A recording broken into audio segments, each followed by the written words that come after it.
अस्सलाम वालेकुम। अब बच्चों, एक टॉपिक है, इस टॉपिक का नाम है extended trial balance. Extended trial balance topic क्या है ये तो मैं थोड़ी देर में आपको बताता हूँ। बस यूं समझ लें कि आपको इसके अंदर पूरा जो आज तक आपने पढ़ा है ना, उसकी काफी सारी चीजें रिवाइज हो जाएंगी। कौन कौन सी चीजें रिवाइज हो जाएंगी मैं गिना दूं। डेप्रिसिएशन का बिल्कुल बेसिक कॉन्सेप्ट रिवाइज होगा, बहुत बुनियाद। बैड डेट्स का बेसिक। नंबर 3, एक्रूवल्स एंड प्रीपेमेंट का बेसिक्स। ये कुछ बेसिक्स बातें आपको आनी चाहिए। अगर आपको बेसिक बातें आती हैं तो आप ये टॉपिक आराम से कर लेंगे। इनकी बेसिक्स, इनकी बेसिक्स से मुराद इनकी डबल एंट्रीज। तुम लोगों ने डेप्रिसिएशन की एंट्री पढ़ी हुई है, बैड डेट्स में भी एंट्रीज पढ़ी हैं, एक्रूवल्स एंड प्रीपेमेंट की, सही है। तो before I move on to this topic, मैं पहले हल्का सा स्लाइड सा आप लोग को रिवीजन कराता हूँ। स्लाइड सा आप लोग को एक रिवीजन कराता हूँ ताकि आप लोग को याद आ जाए, सही। अब जब आप लोगों ने डेप्रिसिएशन का चैप्टर पढ़ा था, और से सुने, डेप्रिसिएशन का पढ़ा चैप्टर पढ़ा था, तो उसमें एक चीज आप रूटीन करते थे, depreciation expense for the year. Depreciation expense for the year की एक एंट्री आप बनाते थे, और वो एंट्री ये होती है, देखो। Depreciation expense for the year की एंट्री हमेशा होती थी, डेप्रिसिएशन एक्सपेंस खुद डेबिट होता था, डेप्रिसिएशन एक्सपेंस खुद डेबिट होता था। और याद करो, depreciation is a non cash expense, तो कैश तो क्रेडिट नहीं होता था, सामने एक्यूमुलेटेड डेप्रिसिएशन क्रेडिट होती थी, याद है। तो ये एक छोटी सी एंट्री आप सबको पता होनी चाहिए, और सबको पता भी है, सबको पता भी है कि depreciation expense for the year की एंट्री बनती है खुद डेप्रिसिएशन एक्सपेंस डेबिट और एक्यूमुलेटेड डेप्रिसिएशन क्रेडिट, याद है। ये एंट्रीज आपने पढ़ी थी। देन फिर आप लोगों ने एक चीज पढ़ी थी, ये तो एक एंट्री याद आ गई आपको। फिर आप लोगों ने एक चीज पढ़ी थी, बैड डेट्स रिटन ऑफ। जब हमें इस बात का यकीन हो जाता है कि हमारा कस्टमर हमें पे नहीं करेगा, तो हम उस कस्टमर को राइट ऑफ कर देते हैं। हम उस कस्टमर को राइट ऑफ कर देते हैं और फिर हम एंट्री बनाते हैं बैड डेट एक्सपेंस डेबिट और डेटर या रिसीवेबल क्रेडिट, याद है। ये रिटर्न ऑफ की एंट्री है, ये रिटर्न ऑफ की एंट्री है। बैड डेट एक्सपेंस डेबिट और डेटर या receivable credit, bad debt expense debit और डेटर या रिसीवेबल क्रेडिट, याद है। ओके। सिमिलरली फिर हम एक और काम भी करते हैं, सब यहाँ देखें। एक होती, ये तो यकीन की दुनिया है, bad debt written off is यकीन। एक और दुनिया होती थी जो शक की दुनिया होती थी, जिसको हम अलाउंस की दुनिया कहते थे, याद है। बिल्कुल सोचो, ये सब पढ़ा हुआ है। अलाउंस फॉर डाउटफुल डेट्स यानी अलाउंस फॉर रिसीवेबल, वो इंक्रीज होता था तो एक्सपेंस होता था, डिक्रीज होता था तो इनकम होता था। अलाउंस फॉर रिसीवेबल इंक्रीज होता था तो एक्सपेंस, डिक्रीज होता था तो इनकम, याद है। ओके। तो अब देखो, मैंने जब ये बैड डेट से रिलेटेड पढ़ाया था, उसके एंड में इनकी एंट्रीज भी समराइज करा के गया हूं, इनकी एंट्रीज भी बनाई है। तो इंक्रीज इन अलाउंस आप खुद कह रहे हो एक्सपेंस है, इंक्रीज इन अलाउंस आप कह रहे हो एक्सपेंस है, तो एंट्री ये बनती है, देखो इंक्रीज इन अलाउंस की एंट्री ये होती थी।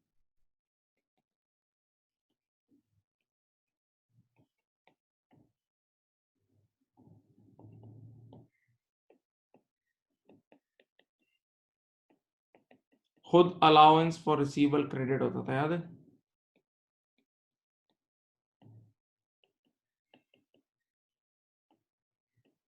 ठीक है, ये इंक्रीज इन अलाउंस की एंट्री होती थी, और डिक्रीज इन अलाउंस इनकम होती थी। आप लोगों को याद होना चाहिए, डिक्रीज इन अलाउंस क्या होती थी, इनकम होती थी।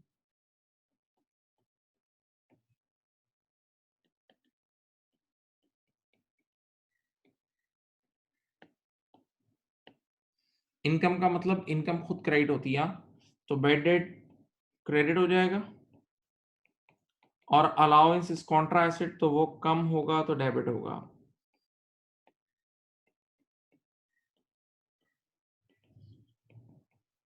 ये मैं ऐसी एंट्री बना रहा हूँ, सब बनवा चुका हूँ, ये सब मैंने तुम लोगों को जब जब जो जो रेलेवेंट चैप्टर्स पढ़ा है, सब मैं अपनी एंट्रीज बनाई है, सही है। तो ये आपको आना चाहिए, ठीक है। ओके। अब एक और एंट्री आखिरी, क्लोजिंग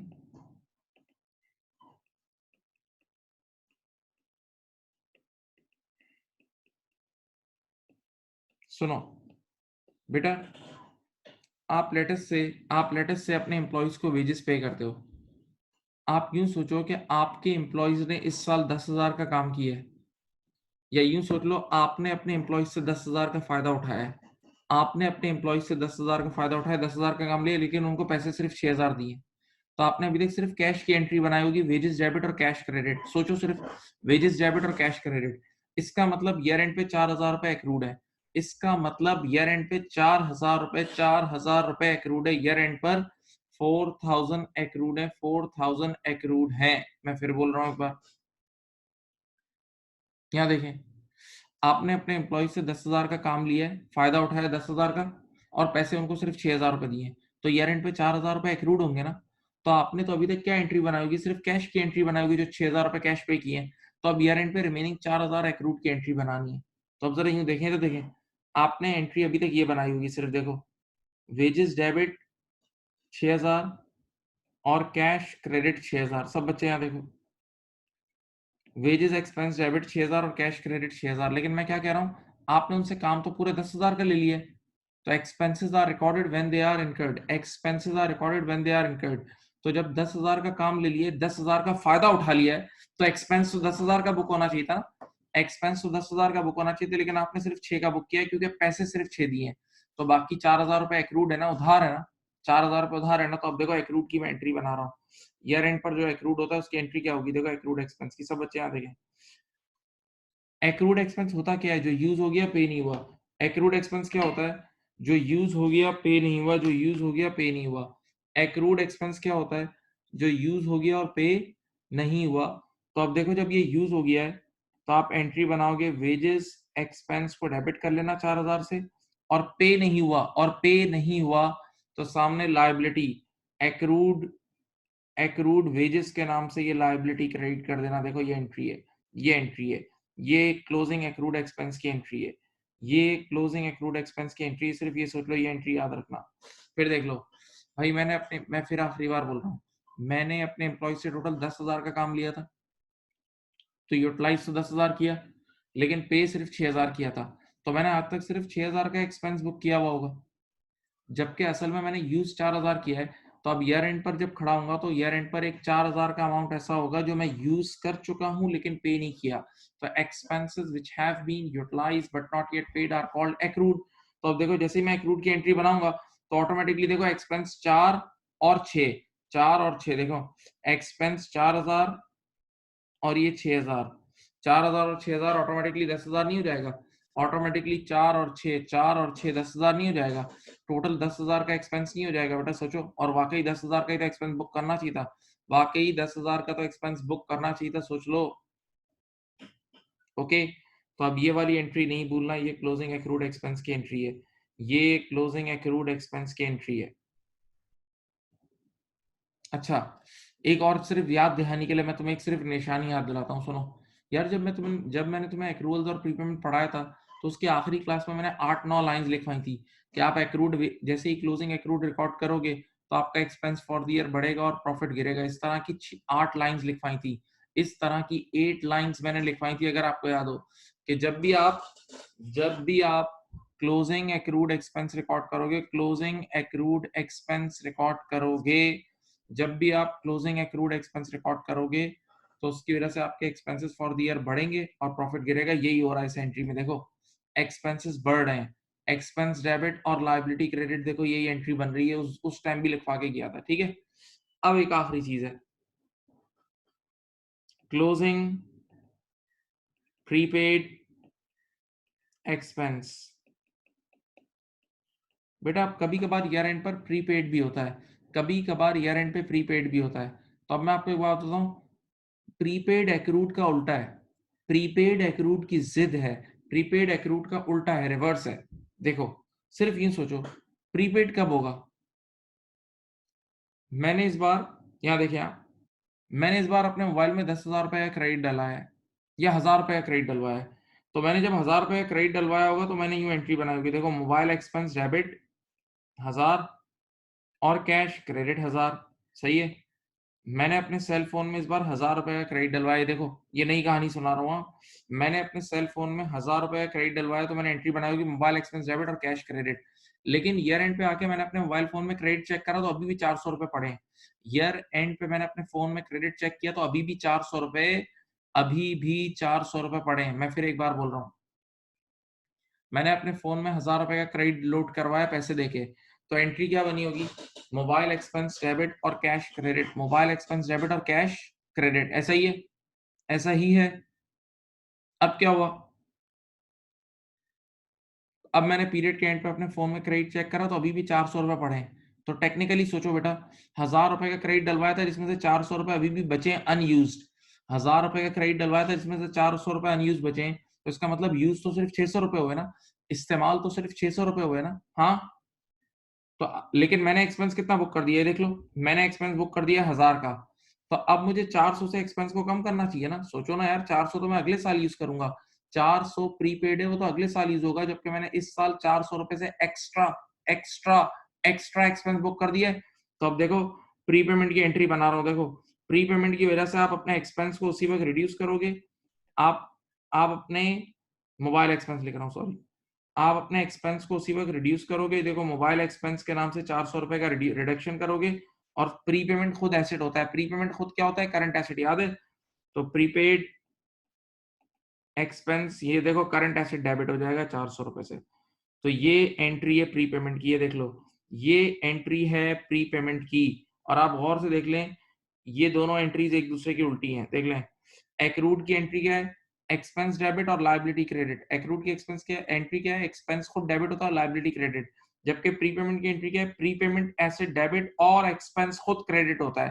प्रीपेमेंट की वजह से एक्सपेंस कम हो जाता है। प्रीपेमेंट की क्लोजिंग एडजस्टिंग एंट्री बनाओगे तो एक्सपेंस कम हो जाएगा, क्योंकि प्रीपेमेंट वो चीज है जो इस साल यूज नहीं हुई, अगले साल यूज होगी। प्रीपेमेंट वो चीज है जो इस साल इस्तेमाल नहीं हुई, अगले साल इस्तेमाल होगी, याद है? हाँ, तो बेटा ये देखो, इनमें से जो एंट्रीज आपने कॉपी करनी है कर लें। वैसे तो आपको ये सारा कॉन्सेप्ट पहले से दिया हुआ है, लेकिन अगर कोई चीज कॉपी करनी है तो फौरन कर लें, ताकि फिर हम इस टॉपिक का आज एक सवाल कम से कम करेंगे, बड़ा बड़ा सवाल होता है इसका। चलो,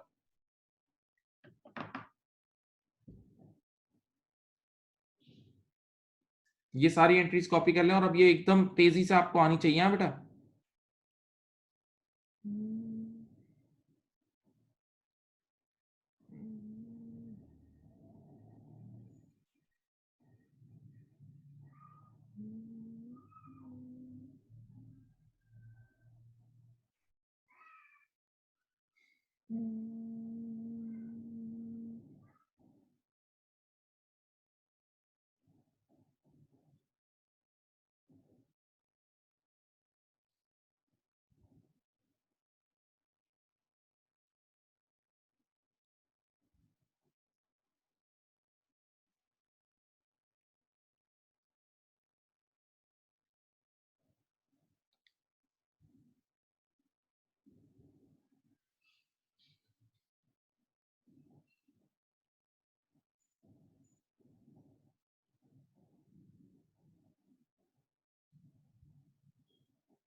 कर लिए बेटा, बोले।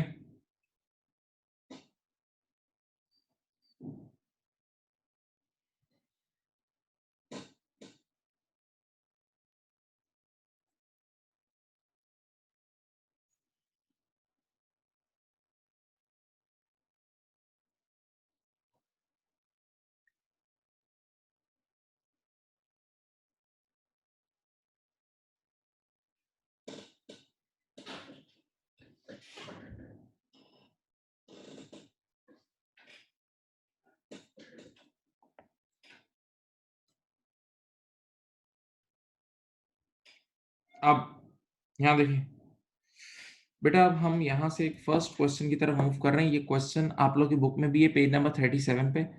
जो अभी हमारी जो बुक है ना एमएचए की, उसमें पेज नंबर 37 पे। वैसे ये क्वेश्चन मैंने व्हाट्सएप पे भी आपको भेज दिया है, आप अपनी बुक खोल लें या व्हाट्सएप पे सामने रखें, अभी ये क्वेश्चन आपके पास होना चाहिए, ठीक है? अब देखें, एक्सटेंडेड ट्रायल बैलेंस में होता क्या है, आपको कुछ लेजर के बैलेंसेस गिवन होते हैं। आप सब इतनी बेसिक अकाउंटिंग अपने बेसिक FA1 लेवल पे कर चुके हो कि सबसे पहले तो कोई इनवॉइस जनरेट होती है। इनवॉइस अगर कोई भी ट्रांज़ैक्शन करनी है तो जैसे आपने सेल्स करी तो उसकी इनवॉइस जनरेट होगी। वो इनवॉइस सेल्स डे बुक में जाएगी, याद है? तो अगली चीज़ डे बुक्स बनती हैं। फिर उसके बाद जनरल लेजर बनता है, याद है? और जनरल लेजर के बाद सबसे पहला ट्रायल बैलेंस बनता है। तो ये पहला प्री एडजस्टेड ट्रायल बैलेंस आपके सामने गिवन है। ये समझ लो ये ट्रायल बैलेंस के लेजर के बैलेंसेस गिवन है। तो आपके पास ये जो बैलेंसेस गिवन है इस वक़्त आराम से बोर्ड पे देखें। आपके पास जो बैलेंसेस गिवन है आपका पहला काम क्या होगा? आपको सबसे पहले एक ट्रायल बैलेंस बनाना होगा। आपको सबसे पहले ये सारे बैलेंसेस ठक, ठक, ठक पुट करने होंगे और एक ट्रायल बैलेंस बनाना होगा। एक trial balance which is nothing. ये मैं खुद बनाऊँगा। ये ट्रायल बैलेंस मैं खुद बनाऊँगा बल्कि मैं अभी थोड़ी देर में एक्सेल पे सॉल्व करूँगा। ये पूरी कहानी आपके सामने एक्सेल पे सॉल्व करूँगा लेकिन राइट नाउ अभी मैं पेन से कुछ एंट्रीज़ बना रहा हूँ। तुम लोगों को पहले बेसिक गाइडेंस दे दूँ, उसके बाद मैं एक साथ चीज़ें सॉल्व कर दूँगा, ठीक है? राइट? तो ये आपके सामने एक लेजर के बैलेंसेस गिवन है, पूरी स्क्रीन पे देख लें और ये सारे बैलेंसेस हम लोग ट्रायल बैलेंस में पुट कर देंगे। सर कोई बिग डील है? कोई बिग डील नहीं है, आराम से तुम्हारे सामने बना दूँगा। अब नीचे देखो, नीचे देखो, नीचे 7 एडजस्टमेंट्स गिवन है। नीचे 7 एडजस्टमेंट बल्कि 7 हाँ, 7 एडजस्टमेंट्स गिवन है, सही है? अब ये जो नीचे एडजस्टमेंट्स गिवन है ना, यानी ये अनएडजस्टेड चीज़ें हैं। ये अनएडजस्टेड कुछ चीज़ें बस अकाउंटेंट से रह गई हैं। कुछ चीज़ें अकाउंटेंट से रह गई हैं, जो आपने एडजस्ट करनी है। बच्चे ने मासूमियत से बोला, "सर, ये जो नीचे जो चीज़ें रह गई हैं, हमने पढ़ी हुई हैं, सब आपने पढ़ी हुई हैं। मैं एक-एक करके आराम-आराम से स्लो-स्लो करके याद दिला दूँगा। आपका काम है आप अटेंटिव रहें बस, सही है? बेसिक अकाउंटिंग आपको आनी चाहिए। चलो, एडजस्टमेंट नंबर बी से स्टार्ट कर रहे हैं, ये तो कुछ भी नहीं है। एडजस्टमेंट नंबर बी देखो, क्या कह रहे हैं? A bonus payment to an employee of 500 बेटा अगर मैं अपने एम्प्लॉयी को बोनस देता हूँ, तो बेशक एम्प्लॉयी की तो कमाई है। बोनस एम्प्लॉयी की कमाई है, लेकिन मैं अपने लिए बात कर रहा हूँ, मैं अपना बिज़नेसमैन हूँ ना, तो मेरे लिए ये सैलरी का एक्सपेंस है। मेरे लिए से सैलरी या वेजेस का एक्सपेंस है, सैलरी या वेजेस का एक्सपेंस है, सही है? मैं अपने एम्प्लॉइज़ को जो भी फ़ायदा दे रहा हूँ, मेरे लिए तो वो एक्सपेंस है ना। तो मुझे उसूलन वेजेस एक्सपेंस बुक करना चाहिए था। उसूलन मुझे वेजेस एक्सपेंस बुक करना चाहिए था। मेरी गलती देख लो क्या हुई है। had been incorrectly posted to the purchases account बेटा ये वही है जो बचपन में तुम लोग पढ़ते थे एरर ऑफ कमीशन एक एक्सपेंस के बजाय दूसरा एक्सपेंस बुक कर दिया मुझे उसूलन वेजेस एक्सपेंस बुक करना चाहिए था मैंने परचेसेस एक्सपेंस बुक कर दिया मुझे वेजेस एक्सपेंस बुक करना चाहिए था मैंने परचेसेस एक्सपेंस बुक कर दिया तो अगर तुम बोलते हो तो वैसे तो डायरेक्ट मैं तीसरा स्टेप भी सॉल्व कर दूं लेकिन चलो 3 स्टेप में एंट्री बना लेते हैं ये देखो ये एंट्री थी बननी ये चाहिए थी ये देखो wages expense debit 500 cash credit 500 ये बननी चाहिए थी बेटा इन्होंने क्या बनाई इन्होंने बनाई purchases debit 500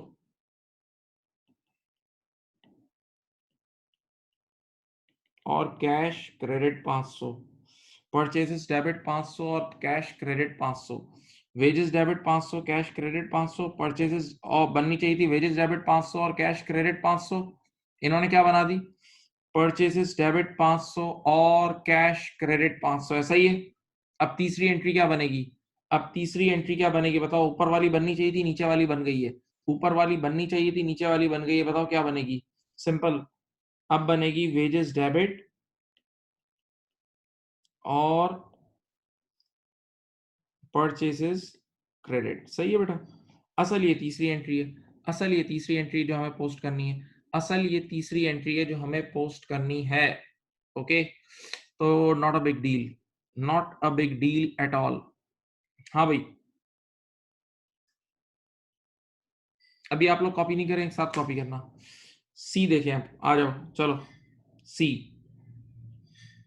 depreciation of shop fitting इस साल जो शॉप फिटिंग है ना वो कितने से डेप्रिशिएट हुई है 450 से depreciation expense for the year इसका है 450 अभी थोड़ी देर पहले 1 मिनट पहले या 2 मिनट पहले मैंने ऊपर आपको depreciation expense for the year की एंट्री बनाई थी ऊपर आपके साथ मिलकर depreciation expense for the year की एंट्री बनाई थी याद है डेप्रिसिएशन एक्सपेंस की एक ही मशहूर जमाना एंट्री है पुट डेप्रिसिएशन एक्सपेंस डेबिट होता है और accumulated depreciation credit depreciation expense debit और एक्यूमुलेटेड डेप्रिसिएशन क्रेडिट पैसे नहीं आते उसमें याद है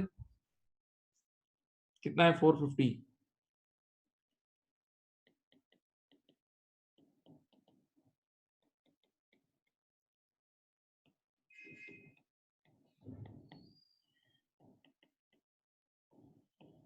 सही है ये एक और एंट्री बना दी depreciation expense debit accumulated depreciation एक मिनट एक चीज मैंने नहीं लिखी एक्यूमुलेटेड डेप्रिसिएशन के आगे लिख दो शॉप फिटिंग। कौन सी एक्यूमुलेटेड डेप्रिसिएशन है? शॉप फिटिंग की है ना, बस ये, ठीक है।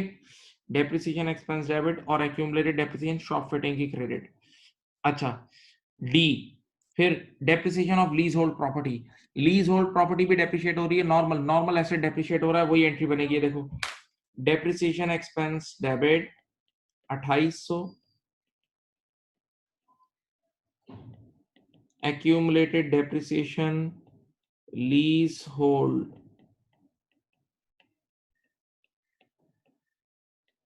ये कुछ तैयार चीजें थी। ये 3 एंट्रीज तो हमने ऐसे ही 1 मिनट में बना ली। ये 3 एंट्रीज तैयार चीजें थी, वैसे ही बन गई, कोई इसमें बिग डील नहीं था, कोई बिग डील नहीं था, not a big deal at all, at all, तैयार चीज थी। सही।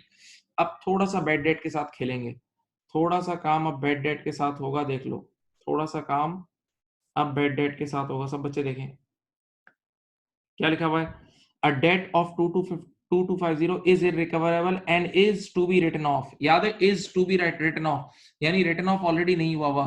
तुम्हें याद होगा, तुमने तुमने ऐसे सवालात किए हैं, ऐसे सवालात किए हैं बैड डेट के चैप्टर में, जिसमें कभी कभार लिखा होता था bad debts already written off, कभी कभार लिखा होता था bad debts already written off, और कभी कभार लिखा होता था bad debts to be written off, कभी कभार लिखा होता था bad debts to be written off. याद है? ओके। तो अब इस बार क्या है कि bad debts to be written off, तो पहले राइट ऑफ करेंगे और फिर अलाउंस का काम करेंगे, पहले राइट ऑफ करेंगे फिर अलाउंस का काम करेंगे। तो भाई साहब, आप जरा बताएं, आपके पास ईयर एंड पे ऊपर रिसीवेबल्स कितने हैं? ये देखें, ये देखें, ईयर एंड पर आपका रिसीवेबल है 240750। देख लो ऊपर, ऊपर जाके देखो ईयर एंड पे रिसीवेबल कितना है। ईयर एंड पे तुम्हारा रिसीवेबल्स है, मैं तुम्हें याद दिलाता हूँ, इस तरह तुमने पढ़ा है 240750। अब सबसे पहले इसमें से राइट ऑफ करो, सबसे पहले इसमें से राइट ऑफ करो बैड डेट्स रिटन ऑफ। याद है, बैड डेट्स रिटन ऑफ कितना है भाई? 2250। ये 2250 इसमें से लेस होगा तो ये कितना हो जाएगा? देख लो, ये 238500 आ रहा है, चेक करो, चेक करो, ये 238500 आ रहा है।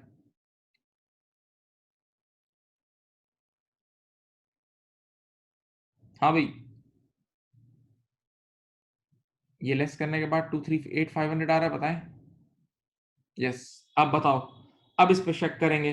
कह रहे हैं आओ आप इसे एडजस्टमेंट पढ़ो, एडजस्टमेंट पढ़ो। And the receivable allowance is to be increase to 2% of receivable. याद है? अब आप इस पे 2% चेक करोगे। बताओ भाई, जैसे ही 2% चेक करोगे, इस तरह तुमने पढ़ा था, ये आ जाएगा दिस ईयर अलाउंस, ये आ जाएगा दिस ईयर अलाउंस, इस तरह करके भी पढ़ाया है तुम्हें। दिस ईयर अलाउंस आ जाएगा, कितना आया? 238500 का 2% कितना होता है? 238500 का 2% कितना होता है? बोलो भाई, 4770। ये दिस ईयर आ गया, ये दिस ईयर आ गया, इसको कंपेयर करते थे लास्ट ईयर से। ये दिस ईयर आ गया, इसको कंपेयर करते थे लास्ट ईयर से, इसको कंपेयर करते थे लास्ट ईयर से। ये बताओ लास्ट ईयर अलाउंस कितना है? 4320। लास्ट ईयर अलाउंस कितना है? अलाउंस ये है 4320। देखो ऊपर लिखा हुआ है, देखो, अलाउंस फॉर रिसीवल, ये देखो ओपनिंग डेट के साथ लिखा हुआ है, सब बच्चे देख लें। लास्ट ईयर का अलाउंस गिवन है यहाँ, ये 43, ये लास्ट ईयर का अलाउंस है।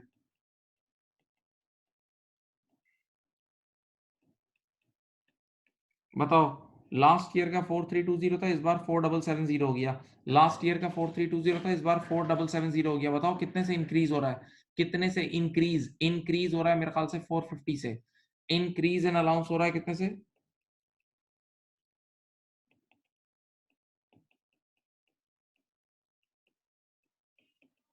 450 से हो रहा है। अब बताओ, बस मुझे 2 एंट्रीज बनानी है, पूरी एडजस्टमेंट आंखें बड़ी बड़ी करके देख लो। एक राइट ऑफ की एंट्री बनानी है, ये रही, एक राइट ऑफ की और एक अलाउंस की, एक राइट ऑफ की और एक अलाउंस की, मजे से बनेगी एंट्री। एक राइट ऑफ की और एक अलाउंस की आराम से बनेगी। देखो, राइट ऑफ की एंट्री ये बनेगी बेटे, तो देख लो, राइट ऑफ की एंट्री सिंपल आज ही पढ़ाई है, बचपन से FA1 में पढ़ाई है। खुद बैड डेट डेबिट होगा और रिसीवेबल्स, रिसीवेबल कंट्रोल या रिसीवेबल का अकाउंट तुम्हारा चुपचाप क्रेडिट हो जाएगा। ये तुम्हारी राइट ऑफ की एंट्री है। बैड डेट एक्सपेंस डेबिट और receivable credit, bad debt expense debit और रिसीवेबल क्रेडिट, हाँ पक्का, बैड डेट एक्सपेंस डेबिट और रिसीवेबल क्रेडिट। ओके। और दूसरी एंट्री क्या है?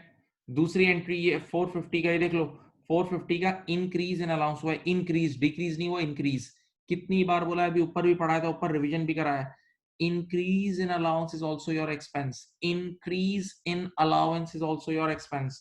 तो इंक्रीज इन अलाउंस की एंट्री क्या होती है बेटा, देखो ये रही, बेड डेट डेबिट 450, खुद एक्सपेंस डेबिट होगा, और सामने अलाउंस फॉर रिसीवेबल क्रेडिट हो जाएगा, सही है, ओके 450। अब मेरी आपसे पहली रिक्वेस्ट क्या है कि जितना मैंने अभी तक करा दिया है वो कॉपी कर लो, स्क्रीन पे जो कुछ नजर आ रहा है वो कॉपी कर लो, जो कुछ नजर आ रहा है वो कॉपी कर लो स्क्रीन पे। बाकी एडजस्टमेंट भी मैं करा दूंगा, कुछ भी नहीं, मुश्किल नहीं है, not a big deal, not a big deal at all. फौरन फौरन कॉपी कर लो भाई, टाइम सेव करो, कॉपी करो।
बेटा लिख लें प्लीज, कॉपी करें।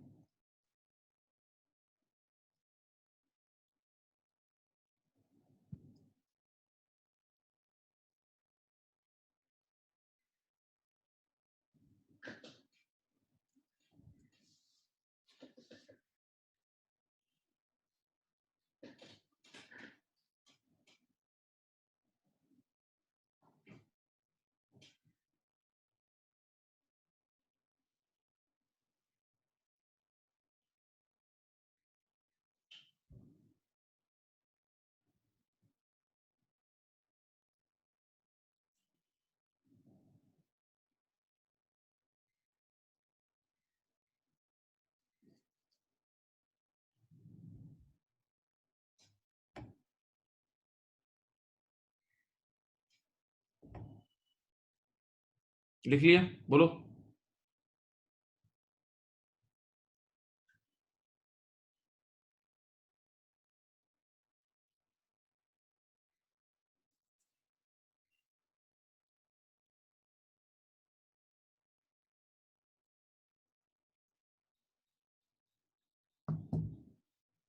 चलो मूव कर रहा हूँ आगे, अब हम दूसरी एडजस्टमेंट्स पे आ रहे हैं, प्लीज स्टार्ट, आगे बढ़ रहा हूँ।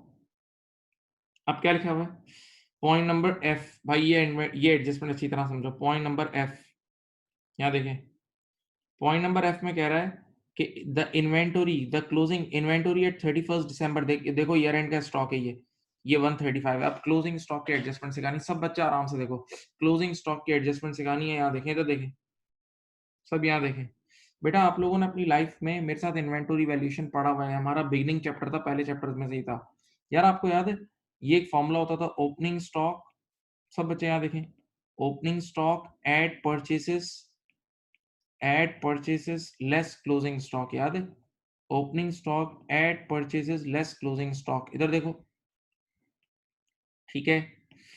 तो अब देखो, इधर देखो, इसमें सामने देखो, तो नीचे कॉस्ट ऑफ सेल आ जाती थी, नीचे कॉस्ट ऑफ सेल आ जाती थी, पक्का? तो फिर आपके टीचर्स ने आपको ये पढ़ाया है, आपके टीचर्स ने आपको पढ़ाया है कि ये क्लोजिंग स्टॉक जितना बढ़ेगा ना, क्योंकि लेस हो रहा है ना, ये क्लोजिंग स्टॉक जितना बढ़ेगा उतनी कॉस्ट ऑफ सेल्स कम होगी। देख लो, नजरों नजर देख लो बेटा, आपका क्लोजिंग स्टॉक लेस हो रहा है कॉस्ट ऑफ सेल में से, तो क्लोजिंग स्टॉक जितना बढ़ेगा उतनी कॉस्ट ऑफ सेल कम होगी, क्लोजिंग स्टॉक जितना बढ़ेगा उतनी कॉस्ट ऑफ सेल्स कम होगी, सही है? जब मैंने आपको इन्वेंटोरी वैल्यूएशन पढ़ाया था तो मैंने एंड में आपको उसकी एंट्रीज भी पढ़ाई थी। जब इन्वेंटोरी वैल्यूएशन पढ़ाया था तो माय डियर स्टूडेंट्स एंड में उसकी एंट्रीज भी पढ़ाई थी, अगर आपको याद हो। एक मिनट आप, तो अब होता क्या है, इधर देखो, क्लोजिंग स्टॉक ईयर एंड पे फिजिकली काउंट होता है, मेरी तरफ देखें, क्लोजिंग स्टॉक ईयर एंड पे फिजिकली काउंट होता है और फिर हम उसको रिकॉर्ड करते हैं। आप सोचना शुरू करें, सबसे पहले तो क्लोजिंग स्टॉक हमारा ईयर एंड का एसेट है, क्लोजिंग स्टॉक ईयर एंड का एसेट है क्योंकि अब वो अगले साल बिकेगा, इस साल नहीं बिका तो अगले साल हमें फायदा होगा ना उससे। बेटा क्लोजिंग स्टॉक हमारा ईयर एंड का एसेट है और एसेट हमेशा बैलेंस शीट में जाता है। तो मैं जब ईयर एंड के एसेट को जिंदा करूंगा ना, मैं देखो पहली एंट्री बना रहा हूँ, ईयर एंड के एसेट को जिंदा करूंगा तो एंट्री बनेगी, ये देखो, इन्वेंटोरी लिखी, इन्वेंटोरी, आगे ब्रैकेट में डेट डाल रहा हूँ 31/12/8, यानी ईयर एंड का एसेट मैं डेबिट कर दूंगा 1,35,000 से, और ये अल्टीमेटली एसओएफपी में डेबिट हो रहा है। ये अल्टीमेटली कहाँ डेबिट हो रहा है? ये एसओएफपी में डेबिट हो रहा है। मैं फिर रिपीट कर रहा हूँ भाई, क्लोजिंग स्टॉक हमेशा ईयर एंड पे काउंट होता है और आपको पता है क्लोजिंग स्टॉक का मतलब जो इस साल नहीं बिका अगले साल बिकेगा ना, तो अगले साल फायदा देगा ना हमें, तो ये हमारा एसेट है। क्लोजिंग स्टॉक ईयर एंड का एसेट है, कभी नहीं भूलना, तभी आप बैलेंस शीट में लेके जाते हो। तो आप इस एसेट को जिंदा करोगे और अल्टीमेटली इस एसेट को बैलेंस शीट में लेके जाओगे। तो जब एसेट बढ़ता है तो डेबिट, तो देखो बेटा मैंने एक बार एसेट को डेबिट कर दिया, एक बार एसेट को डेबिट कर दिया, पक्का? अब अपना बेसिक सोचो जो तुम्हें मैंने शुरू में पढ़ाई थी, शुरू में मैंने तुम्हें ये पढ़ाया है कि क्लोजिंग स्टॉक एक तो बैलेंस शीट में जाता है, क्लोजिंग स्टॉक ईयर एंड का एसेट है तो एक तो बैलेंस शीट में जाता है, second closing stock income statement में भी जाता है। अपनी आंखें खोल के देखो, क्लोजिंग स्टॉक इनकम स्टेटमेंट में भी जाता है, ये देखो कॉस्ट ऑफ सेल्स में, क्लोजिंग स्टॉक इनकम स्टेटमेंट में भी जाता है, देखो यहाँ कॉस्ट ऑफ सेल्स में, और इधर देखो क्लोजिंग स्टॉक जैसे ही मैं यहाँ लिखूंगा, इधर देखें, तो क्लोजिंग स्टॉक जैसे ही बढ़ेगा तो कॉस्ट ऑफ सेल्स कम होगी ना, क्लोजिंग स्टॉक जैसे ही बढ़ेगा तो कॉस्ट ऑफ सेल्स कम होगी ना, याद है? और मैंने तुम्हें पढ़ाया था कि कॉस्ट ऑफ सेल्स खर्चे की तरह की चीज है, cost of sales, cost cost cost खर्चे की तरह की चीज है, तो कॉस्ट कम होगी तो क्रेडिट होती है, कॉस्ट यानी एक्सपेंस कम होता है तो क्रेडिट होती है। याद है तुमने ये एंट्री इस तरह पढ़ी थी, क्लोजिंग स्टॉक डेबिट और cost of sales credit, closing stock debit और कॉस्ट ऑफ सेल्स क्रेडिट, ये एंट्री मैंने खुद बनवाई है, मुझे याद है, अपने रजिस्टर में जाके चेक कर लेना जिसने क्लासेस ली है। क्लोजिंग स्टॉक डेबिट और कॉस्ट ऑफ सेल्स क्रेडिट, यानी इन शॉर्ट बताऊं क्या हो रहा है, देखें, एक बार ये क्लोजिंग स्टॉक एसओएफपी में डेबिट हो रहा है और एक बार ये देखें नीचे कॉस्ट ऑफ सेल्स में क्रेडिट हो रहा है, नहीं यानी इनकम स्टेटमेंट में क्रेडिट हो रहा है, कॉस्ट ऑफ सेल में क्रेडिट हो रहा है यानी इनकम स्टेटमेंट में क्रेडिट हो रहा है, सही है? तो हकीकत में एंट्री यही है, हकीकत में एंट्री यही है जो आपने आपके सामने मैंने बनाई हुई है, हकीकत में एंट्री यही है जो मैंने आपके सामने बनाई हुई है। लेकिन यहाँ जो अभी मैं टॉपिक पढ़ा रहा हूँ ना, उसमें ये लोग कॉस्ट ऑफ सेल्स की जगह यूं लिख देते हैं, देखें, कॉस्ट ऑफ सेल नहीं लिखते बल्कि यहाँ डायरेक्ट यही लिखते हैं, देखें, इन्वेंटोरी, इधर देखो इन्वेंटोरी लिखते हैं, आगे डेट डालते हैं 31/12/8 और नीचे लिख देते हैं इनकम स्टेटमेंट IS, बस। इस इनकम स्टेटमेंट का मतलब वही कॉस्ट ऑफ सेल्स है, इस इनकम स्टेटमेंट का मतलब कॉस्ट ऑफ सेल्स है। तो एक बार क्लोजिंग स्टॉक को डेबिट कर देना है एसओएफपी में, एक बार क्लोजिंग स्टॉक ईयर एंड का एसेट है, सोचें क्लोजिंग स्टॉक ईयर एंड का एसेट है तो एसओएफपी में डेबिट हो जाएगा, और क्लोजिंग स्टॉक इनकम स्टेटमेंट में क्रेडिट हो जाएगा क्योंकि क्लोजिंग स्टॉक की वजह से कॉस्ट ऑफ सेल्स क्या हो रही है, कम हो रही है, और कॉस्ट ऑफ सेल्स कम होती है तो क्रेडिट होती है। बेटा ये एंट्री है आपकी क्लोजिंग स्टॉक की, ये एंट्री है क्लोजिंग स्टॉक की, एडजस्टिंग एंट्री जो ऊपर पढ़ाई थी, इसको एक नजर देख लो, कॉपी एंड में कर लेना, इसको एक नजर देख लो, कॉपी एंड में कर लेना, पहले देख लो और सोच लो। और तुमने ऐसी एंट्री बनाई हुई है जो मैंने अभी बनाई थी ना, इन्वेंट्री डेबिट और कॉस्ट ऑफ सेल्स क्रेडिट,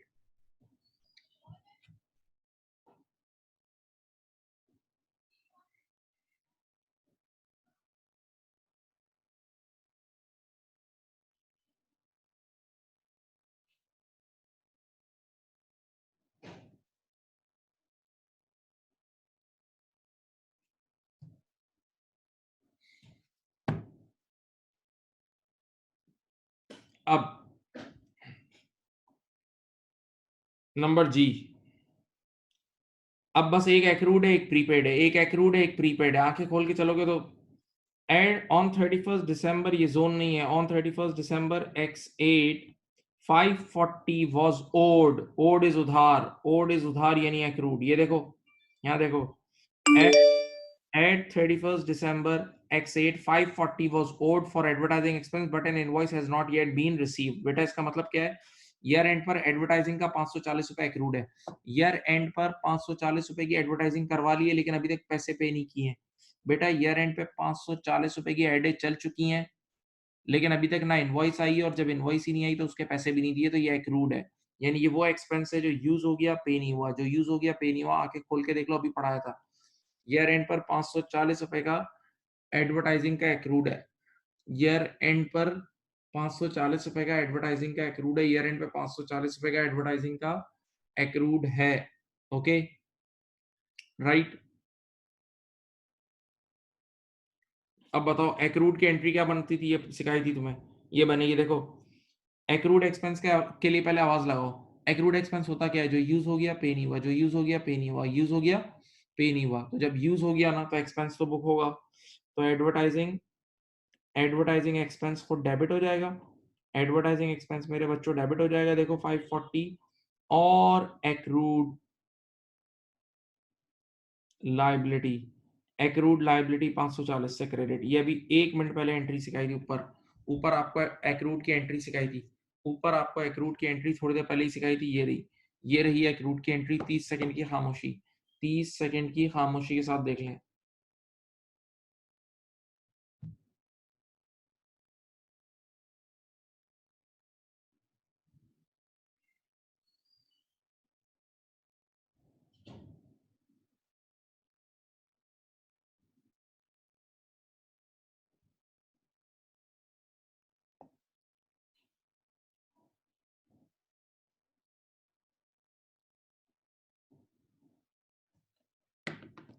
अब यहाँ देखें, सामने देखें, सामने देखें प्लीज, इधर देखें। अब आएगा प्रीपेड। प्रीपेड जरा मजे का है, थोड़ा सा दिमाग लड़ाना होगा, सही है, थोड़ा सा, इतना सा चवन्नी दिमाग। ये देखो, तुम्हारा ईयर एंड है 31 दिसंबर x8, भूलना नहीं, तुम्हारा ईयर एंड है 31 दिसंबर x8। बेटा जरा एकदम चौकन्ने हो जाओ और देखो क्या लिखा है, ट्रायल बैलेंस की ये लेजर की सेकंड लास्ट लाइन पढ़ो। लोकल टैक्सेस फॉर दी 15 महीने, देखो 15 महीने टू 31/3 पढ़ो। लोकल टैक्सेस टू फॉर 15 महीने, हमने एक साथ 15 महीने की पेमेंट कर दी, एक साथ 15 महीने, जिसमें से 3 महीने ईयर एंड के बाद के भी है। देखें 31/3x9 तक के लिए पेमेंट कर दी, 31/3x9 तक के लिए पेमेंट कर दी। मेरे प्यारे बच्चों प्लीज सोचो, हमने 31/3x9 तक के लिए पेमेंट कर दी, जरा सोचो तो सही। अब सुने आप, ये नीचे खुद बोल रहा है local taxes have been paid to 31/3 up to 31/3x9, यानी 31 मार्च 09, सादा लफ्जों में 31 मार्च 09। बेटा सोचो तो सही, अपना ईयर एंड हो रहा है 31 दिसंबर 08 को, x8 को 08 समझ लो, तुम लोग छोटे हो ना तो यूं समझ लो, x8 का मतलब 08, तो ईयर एंड हो रहा है 31/12/08। ईयर एंड क्या हो रहा है, 31/12/08, 31/12/08। हाँ, ईयर एंड हो रहा है 31/12/08 को, और आपने पेमेंट कर दी है 3 महीने के आगे 31 मार्च x9 तक, सही है। और कितनी टोटल पेमेंट हुई है 6750 की। अब देखो मैं बच्चों की तरह चलता हूँ, तुम लोग मेरे मेरे मुझे ट्रेस करना, सिर्फ इधर देखो, यहाँ देखो बेटा, तुम्हारा ये देखो, ये तुम्हारा साल देखो, जनवरी फेब मार्च अप्रैल मई जून जुलाई अगस्त सितंबर अक्टूबर नवंबर दिसंबर, फिर जैन फेब मार्च। देखो ये टोटल 15 महीने की पेमेंट हो गई है, टोटल 15 महीने की पेमेंट हो गई है 6750, टोटल 15 महीने की पेमेंट हो गई 6750। लेकिन मेरे प्यारे बच्चों तुम्हारा ईयर एंड यहाँ हो रहा है, ये देखो 31 दिसंबर 08 को तुम्हारा ईयर एंड हो गया है। तो इस 15 महीने में से 12 महीने तो ठीक है तुम्हारे साल के ही हैं, इस 15 में से 12 महीने तुम्हारे साल के हैं, लेकिन ये 3 महीना प्रीपेड होगा ना बेटा, सोचो इस 15 महीने में से 12 महीने तो हमारे साल के हैं, बहुत अच्छा, लेकिन 3 महीने तो अगले साल के है ना, तो बेटा वो तो प्रीपेड है ना, तो वो अभी से एक्सपेंस बुक नहीं होना चाहिए था ना, जबकि इस बेवकूफ ने ऊपर पूरा 6750 का एक्सपेंस बुक कर दिया है। इस बेवकूफ ने ऊपर पूरा 6750 का complete complete complete complete expense book कर दिया है। तो यार मैं 3 महीने की सही कर लूं, 3 महीना सही कर लूं। अच्छा बच्चे ने कहा आप 3 महीने का निकालोगे कैसे? मैंने कहा आप सिर्फ मेरी तरफ देखें, मैं समझा दूंगा। इधर देखें, ये मुझे प्रीपेड का अमाउंट निकालना है। इधर देखो बच्चों, 6750 पूरे 15 महीने का है ना, 6750 15 महीने का है, तो इसको डिवाइड बाय 15 करूंगा तो 1 महीने का आ जाएगा। 6750 पूरे 15 महीने का है, तो डिवाइड बाय 15 करूंगा तो 1 महीने का आ जाएगा, और मल्टीप्लाई बाय 3 कर लूंगा। ये देखो, इंटू 3/15, ये कर लो, divide by 15 multiply by 3, divide by 15 multiply by 3 कितना होता है? करो 540 नहीं 1350। ये आपका प्रीपेड का अमाउंट आ गया, ये प्रीपेड का अमाउंट आ गया। और बेटा अभी थोड़ी देर पहले ट्रेनिंग दी है, अभी थोड़ी देर पहले ऊपर आप लोगों को ट्रेनिंग दी है कि प्रीपेमेंट खुद डेबिट हो जाएगी। ये देखो, ये देखो, प्रीपेमेंट करंट एसेट होता है ना, प्रीपेमेंट हमारा करंट एसेट होता है, और एसेट बढ़ता है तो डेबिट होता है। तो प्रीपेड एक्सपेंस खुद डेबिट हो जाएगा 1350। और बताओ, आपने 15 महीने का एक्सपेंस बुक कर लिया था, आपने ऊपर लोकल टैक्स एक्सपेंस 15 महीने का बुक कर लिया था, जबकि बुक होना चाहिए था 12 महीने का। आपने लोकल टैक्स एक्सपेंस 15 महीने का बुक कर लिया था, जबकि बुक होना चाहिए था 12 का। तो 3 महीने का एक्स्ट्रा एक्सपेंस बुक कर लिया, तो वो एक्सपेंस कम कर देंगे ना। तो सामने इधर देखो, लोकल टैक्स एक्सपेंस क्रेडिट हो जाएगा 1350। यही करेक्टिंग एंट्री आज आपको सिखाई थी, बस यही करेक्टिंग एंट्री। देखो, एक्रूड और प्रीपेड की एंट्री उल्टी है। इधर देखें, एक्रूड में खुद एक्सपेंस डेबिट हो रहा है, लायबिलिटी क्रेडिट हो रही है, एक्सपेंस डेबिट और लायबिलिटी क्रेडिट, ये देखो। जबकि प्रीपेड में देखो, प्रीपेड में क्या हो रहा है, एसेट डेबिट हो रहा है, प्रीपेड एसेट डेबिट, और एक्सपेंस खुद कम हो रहा है, एक्सपेंस कम हो रहा है। सही है, चलो भाई, अब ये वाला पेज भी आप कॉपी कर लें, ये वाला पेज भी कॉपी कर लें, और फिर मजे करने के लिए तैयार हो जाएं। फिर मैं आपके सामने पूरी कहानी, पूरा ये गेम सॉल्व करूंगा, आपको पूरा एक्सेल पे सॉल्व करके दिखाता हूँ। सही है,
लिख लिया, बोलो भाई।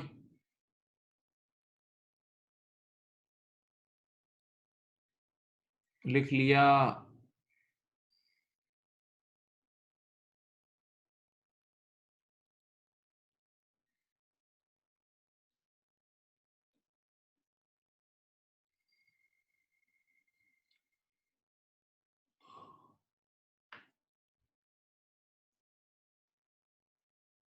चलो, अब आप लोगों ने जो, आपके पास क्या क्या चीजें, पहले मेरी बात सुनो। एक तरफ आपके पास सवाल मौजूद है, क्वेश्चन आपके पास होना चाहिए। अब मैं स्क्रीन पे क्वेश्चन नहीं दिखाऊंगा, मेरे पास अलग से मेरे पास क्वेश्चन पड़ा होगा, आपके पास अपना क्वेश्चन पड़ा है। सही है। नंबर 2, बेटा ये जो आपने जो भी सॉल्व किया, ये आपके पास लिखा हुआ है, आपने कॉपी किया है। सही है, आपने कॉपी किया है, बस ये एंट्रीज अब हम पोस्ट करेंगे, आपके सामने ये एंट्रीज पोस्ट करेंगे। मेरी बात फिर सुने, आपके पास नंबर 1 क्या चीज़ पड़ा है? एक तो क्वेश्चन पड़ा हुआ है, आपका बुक है या फिर तस्वीर है, मैंने तस्वीर भेज दी है क्वेश्चन की। नंबर 2 आपके पास ये पूरी एंट्रीज़ को सॉल्व हुई हुई पड़ी हैं।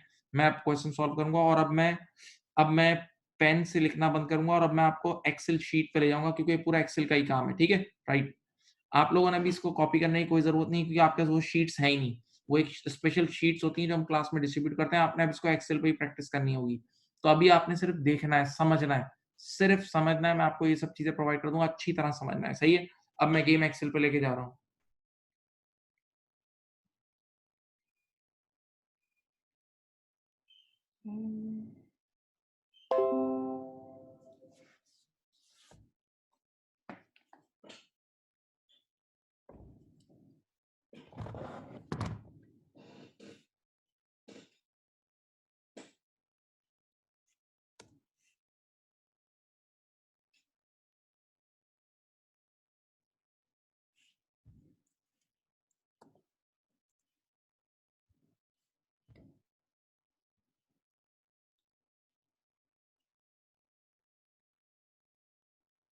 चलो,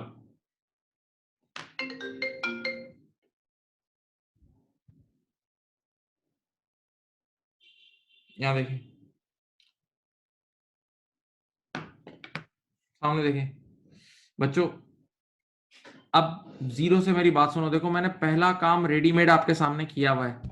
पहला काम रेडीमेड आपके सामने किया हुआ है, पहला काम आपके सामने रेडीमेड किया हुआ है, नज़र आ रहा है? देखो आपके स्क्रीन पे नज़र आ रहा होगा। अच्छा मैं अभी थोड़ी देर में अपनी वीडियो भी बंद कर दूँगा, थोड़ी देर में मैं अपनी वीडियो खुद की फेस की वीडियो बंद कर दूँगा ताकि आप पूरी स्क्रीन पे आराम से ये एक्सेल का काम देखें, ठीक है? अब मेरी बात सुनो, देखें, सबसे पहले पहला जो कॉलम है उसका नाम है ट्रायल बैलेंस। पहले कॉलम का नाम है देखो 2 कॉलम बने हुए हैं ट्रायल बैलेंस, डेबिट, क्रेडिट। ये वो क्लेरिकल काम है जो मैंने ऑलरेडी किया हुआ है, ये ताकि मैं तुम्हारे सामने नहीं कर रहा ताकि तुम्हारा टाइम वेस्ट ना हो। देखो, तुम्हें पता है अब तुम्हारे पास जो लेजर के बैलेंसेस थे मैंने उससे टीबी बनाया हुआ है। Shop fitting at cost, shop fitting हमारा एसेट होता है, शॉप फिटिंग हमारा एसेट होता है, देखो डेबिट हुआ है। फिर एक्यूमुलेटेड डेप्रिसिएशन देखो ओपनिंग गिवन है, 11x8 के साथ ओपनिंग एक्यूमुलेटेड डेप्रिसिएशन गिवन है, तुम्हें पता है accumulated depreciation is a contra asset, तो कॉन्ट्रा एसेट देखो क्रेडिट साइड पे आता है, मैंने क्रेडिट साइड पे लिख दिया है। फिर lease hold premises at cost, lease hold premises आपका एसेट होता है, तो ये डेबिट साइड पे आ रहा है।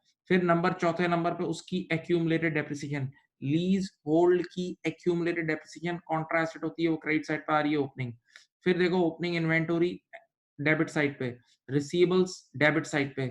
फिर पॉइंट नंबर 9 में देखो अलाउंस फॉर रिसीवेबल, तुम ओपनिंग, आपको पता है allowance for receivable is a contra asset, allowance for receivable is a contra asset, तो बेटा कॉन्ट्रा एसेट हमेशा क्रेडिट साइड पे आता है।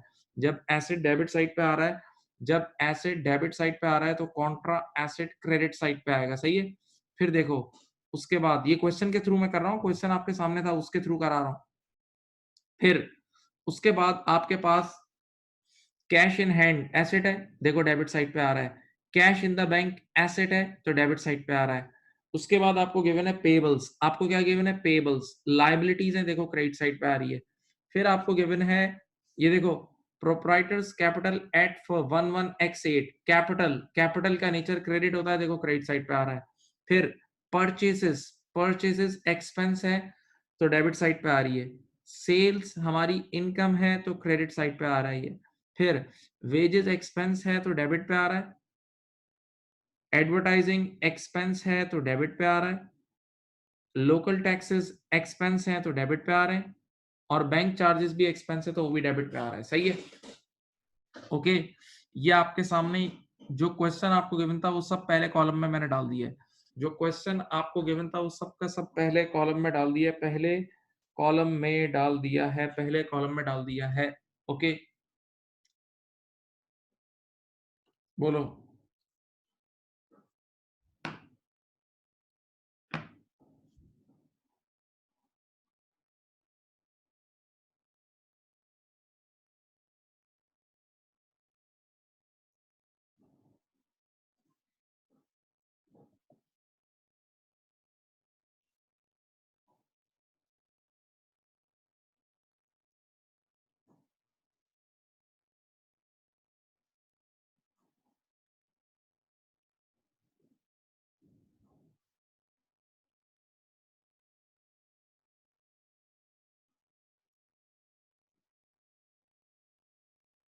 ठीक है,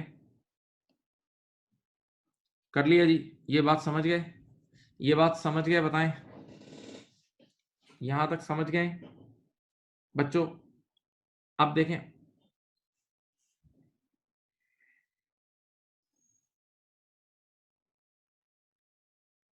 बताएं भाई।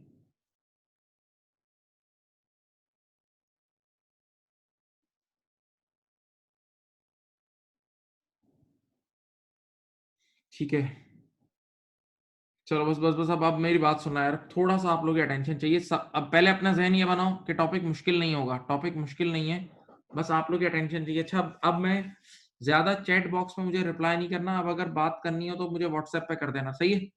अब देखें जितनी एंट्रीज, देखो अब अगला दो कॉलम है ना, एडजस्टमेंट्स का कॉलम है, देखो आपको इसी एक्सेल शीट पे नजर आ रहा होगा, अगले दो कॉलम एडजस्टमेंट्स के कॉलम है, एडजस्टमेंट्स के कॉलम है।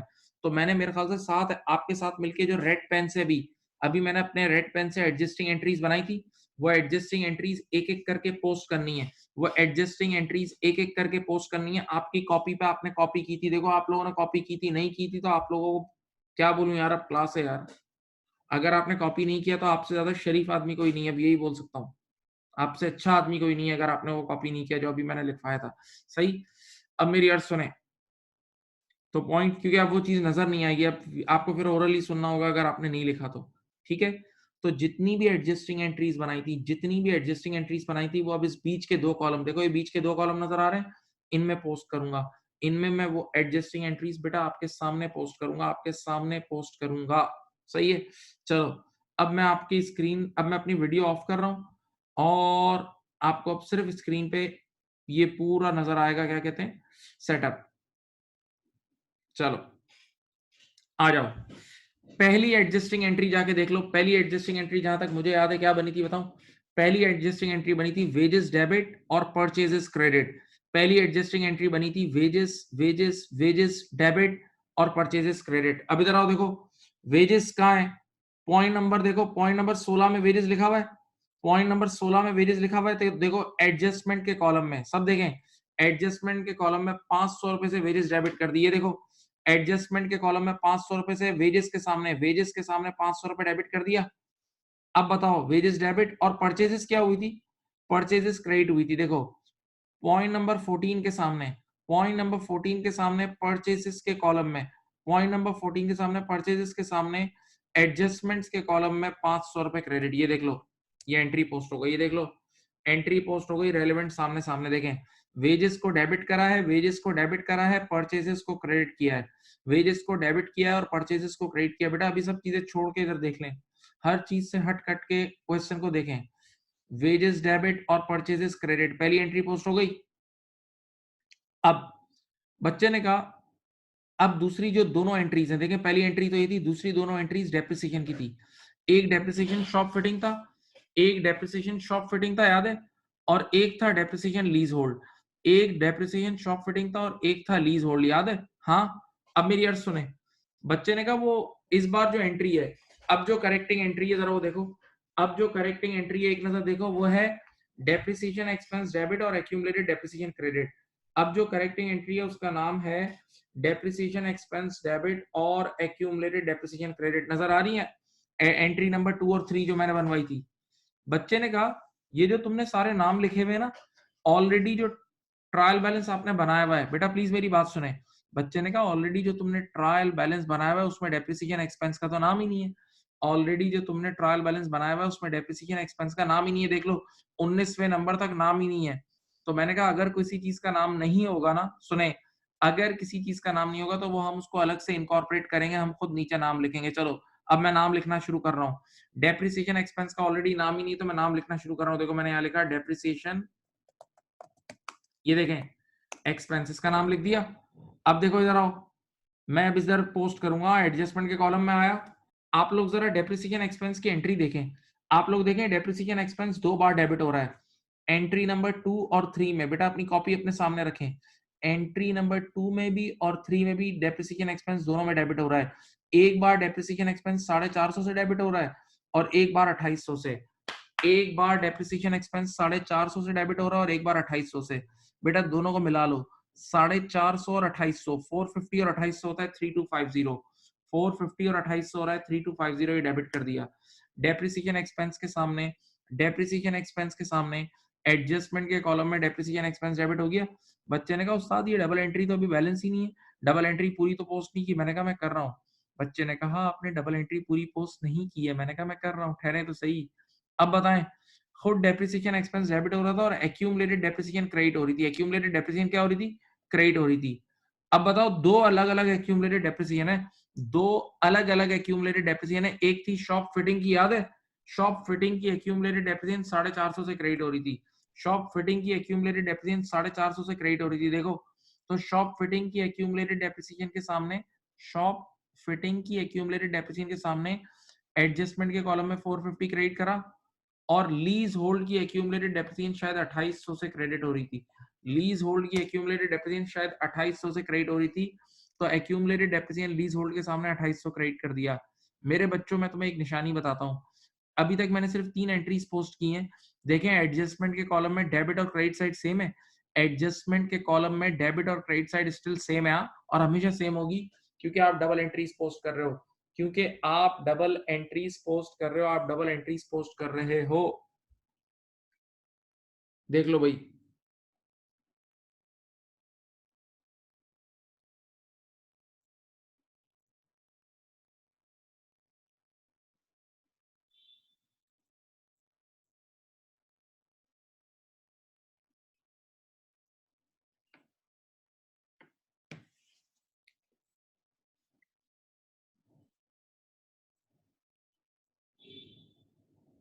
अब बेटा, ये एंट्रीज आपने कौन सी पोस्ट की हैं?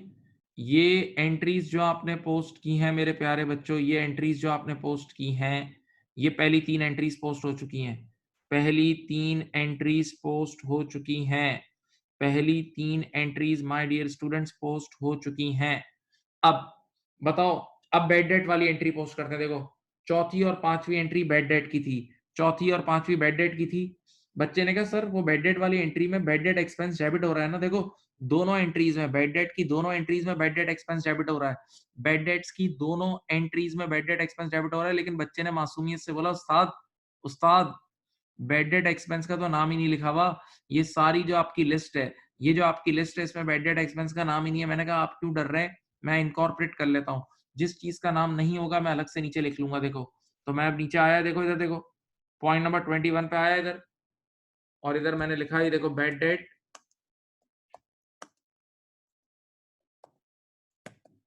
ठीक है, लिख दिया।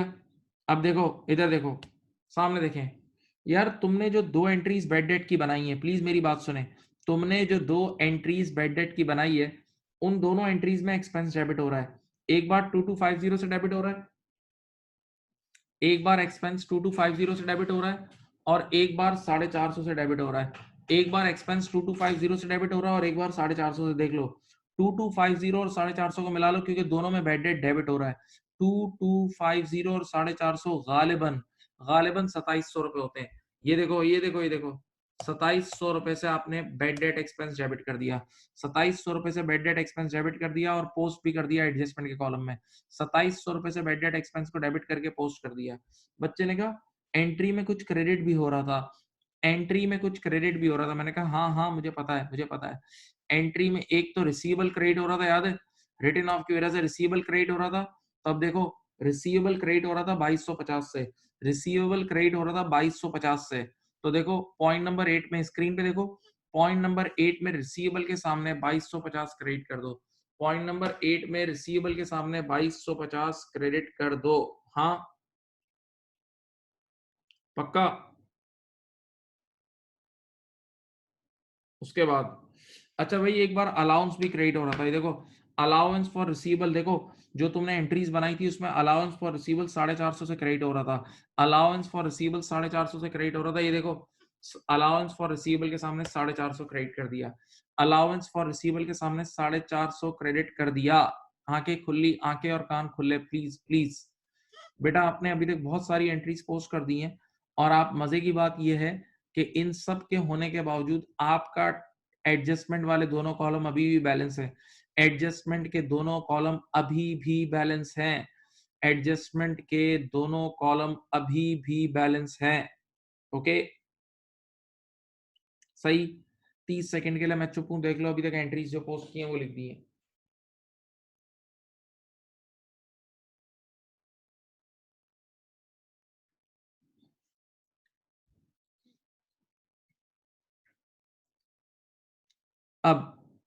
अब इसके बाद अगली एंट्री थी क्लोजिंग स्टॉक की। अगली एंट्री थी क्लोजिंग स्टॉक की। बच्चे ने कहा आप अच्छी तरह देखो, अब क्वेश्चन को देखो, क्वेश्चन में ओपनिंग स्टॉक तो है, देखो ये रहा ओपनिंग स्टॉक, क्वेश्चन में ओपनिंग स्टॉक तो है लेकिन क्लोजिंग स्टॉक कहीं भी नहीं लिखा हुआ। क्वेश्चन के अंदर ये जो मैंने लेजर के बैलेंसेस डाले उसमें ओपनिंग स्टॉक तो है लेकिन मेरे डियर स्टूडेंट क्लोजिंग स्टॉक नहीं है। तो क्लोजिंग स्टॉक नीचे अलग से इंकॉर्पोरेट करूंगा। देखो किस तरह इंकॉर्पोरेट कर रहा हूं, लिख रहा हूं, देखो इन्वेंटोरी एट अपडेट डालूंगा 31 12 x8, 31 12 x8, ये क्लोजिंग स्टॉक आ गया। अब तुम्हें याद होगा क्लोजिंग स्टॉक की एंट्री देख लो। क्लोजिंग स्टॉक की एंट्री एक बार डेबिट हो रहा था 1,35,000 देखो, और एक बार क्रेडिट हो रहा था। एक बार डेबिट हो रहा था और एक बार क्रेडिट, तो बस इसी तरह आमने सामने लिख दो, डरो मत।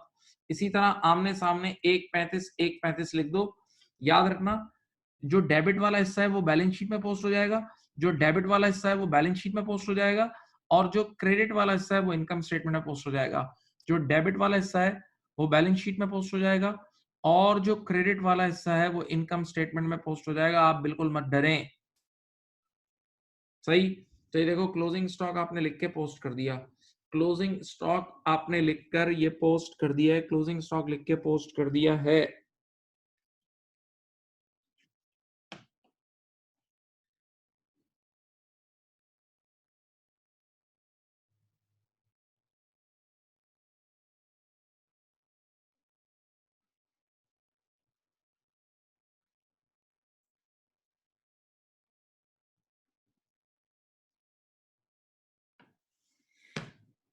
ठीक है, अब बताओ इसके बाद वाली एंट्री थी एडवर्टाइजिंग एक्सपेंस की। चेक करें चेक करें चेक करें चेक करें प्लीज। इसके बाद एडवर्टाइजिंग एक्सपेंस की एंट्री थी।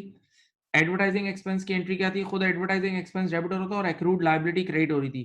खुद एडवर्टाइजिंग एक्सपेंस डेबिट हो रहा था और एक्रूड लायबिलिटी क्रेडिट हो रही थी। बच्चे ने कहा एडवर्टाइजिंग का हेड तो है, एडवर्टाइजिंग का हेड तो है लेकिन एक्रूड लायबिलिटी का हेड नहीं है।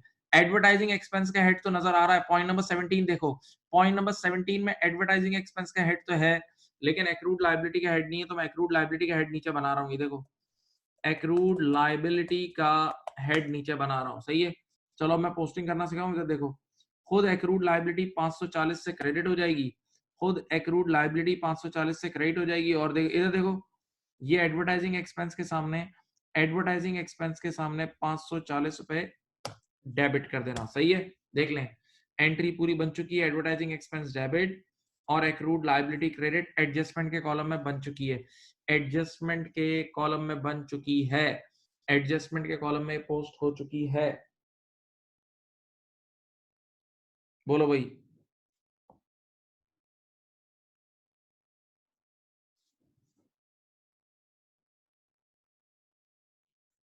अब एक एंट्री सिर्फ रह गई है प्री पेमेंट की, एक एंट्री सिर्फ रह गई है प्री पेमेंट की, देख लो वो क्या है, प्रीपेड एक्सपेंस डेबिट और local tax expense credit. Entry check कर लो, प्रीपेड एक्सपेंस डेबिट और लोकल टैक्स एक्सपेंस क्रेडिट। बच्चे ने कहा लोकल टैक्सेस तो हमें नजर आ रहे हैं, पॉइंट नंबर 18 पे लोकल टैक्स एक्सपेंस तो नजर आ रहा है लेकिन सर प्री पेमेंट कहीं भी नजर नहीं आ रही, प्री पेमेंट का एसेट कहीं भी नजर नहीं आ रहा, पूरी पूरी लिस्ट में देख लो।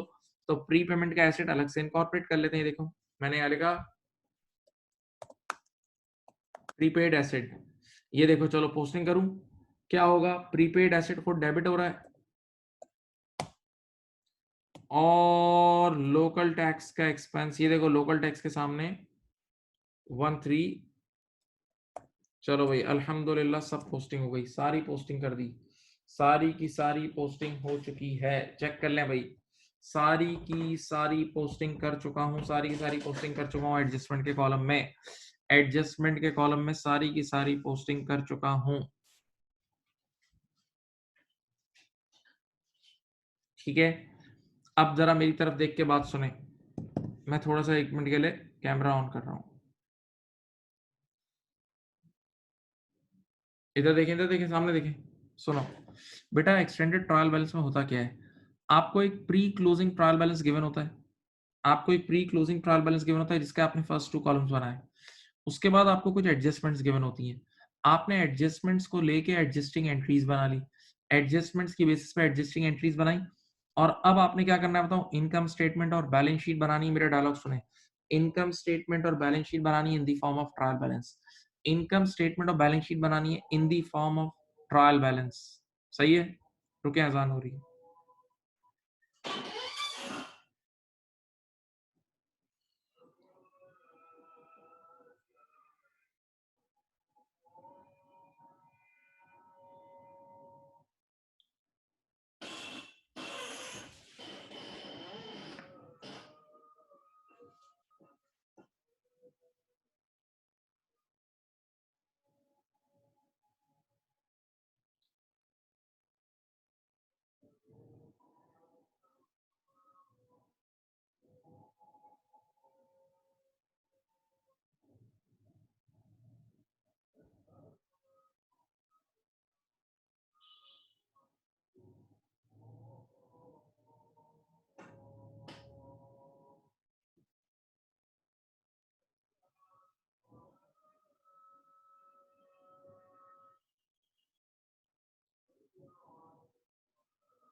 अच्छा जी, इधर देखें, सामने देखें प्लीज।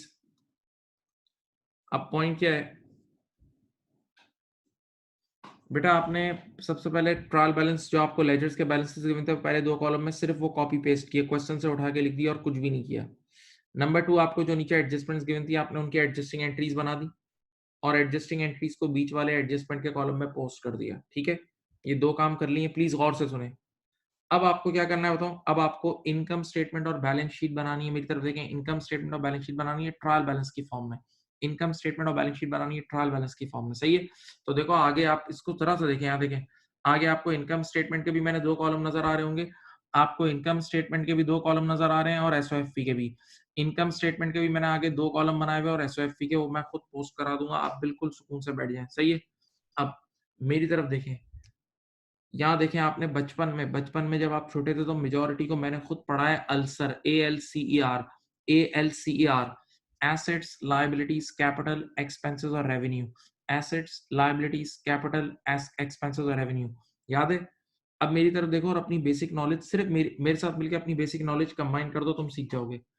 एसेट्स, लायबिलिटीज और कैपिटल जाते हैं बैलेंस शीट में। याद है? एसेट्स, लायबिलिटीज और कैपिटल जाते हैं बैलेंस शीट एसओएफपी में। सही है? एसओएफपी है तो भूलना नहीं। तो बेटा ये जितने भी आपको ये देखें, पॉइंट नंबर 3 से लेके 24 तक सामने देखें स्क्रीन पे, पॉइंट नंबर 3 से लेके पॉइंट नंबर 24 तक जितनी भी चीजें ये आगे पोस्ट होंगी, लेकिन इनमें से कुछ चीजें बैलेंस शीट में जाएंगी, कुछ इनकम स्टेटमेंट में, कुछ बैलेंस शीट में जाएंगी, कुछ इनकम स्टेटमेंट में। पक्का अपने हाथ में पेंसिल या पेन रख लें ताकि वो लिखते रहें आप। बैलेंस शीट हमेशा एज एड बनती है, बैलेंस शीट हमेशा एज एड बनती है और अकाउंटिंग इक्वेशन के थ्रू बनती है, आपने बच्चों ने पढ़ा भी है। तो अकाउंटिंग इक्वेशन क्या है? A is equal to C plus L, assets is equal to capital plus liabilities. तो बेटा जो 3 चीजें ना, एसेट्स, कैपिटल और लाइबिलिटीज, एसेट्स, कैपिटल और लाइबिलिटीज, एसेट्स, कैपिटल और लाइबिलिटीज, ये सब बैलेंस शीट में जाएगा।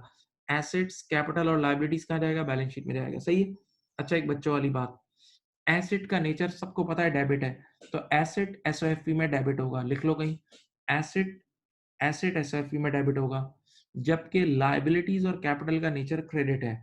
लाइबिलिटीज और कैपिटल का नेचर क्रेडिट है तो वो बैलेंस शीट यानी एसओएफपी में क्रेडिट होंगी। सही है? तो एसेट्स एसओएफपी में डेबिट होंगे, लाइबिलिटीज और कैपिटल एसओएफपी में क्रेडिट होगा। मैं रुक रहा हूं।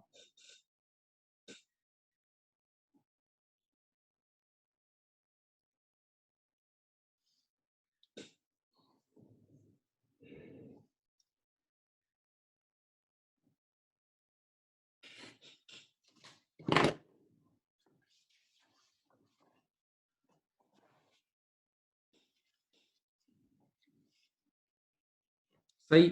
अब मेरी बात सुनो बेटा, मेरे प्यारे बच्चों, इनकम स्टेटमेंट से कैलकुलेट होता है नफा नफा नफा, प्रॉफिट प्रॉफिट प्रॉफिट, याद है?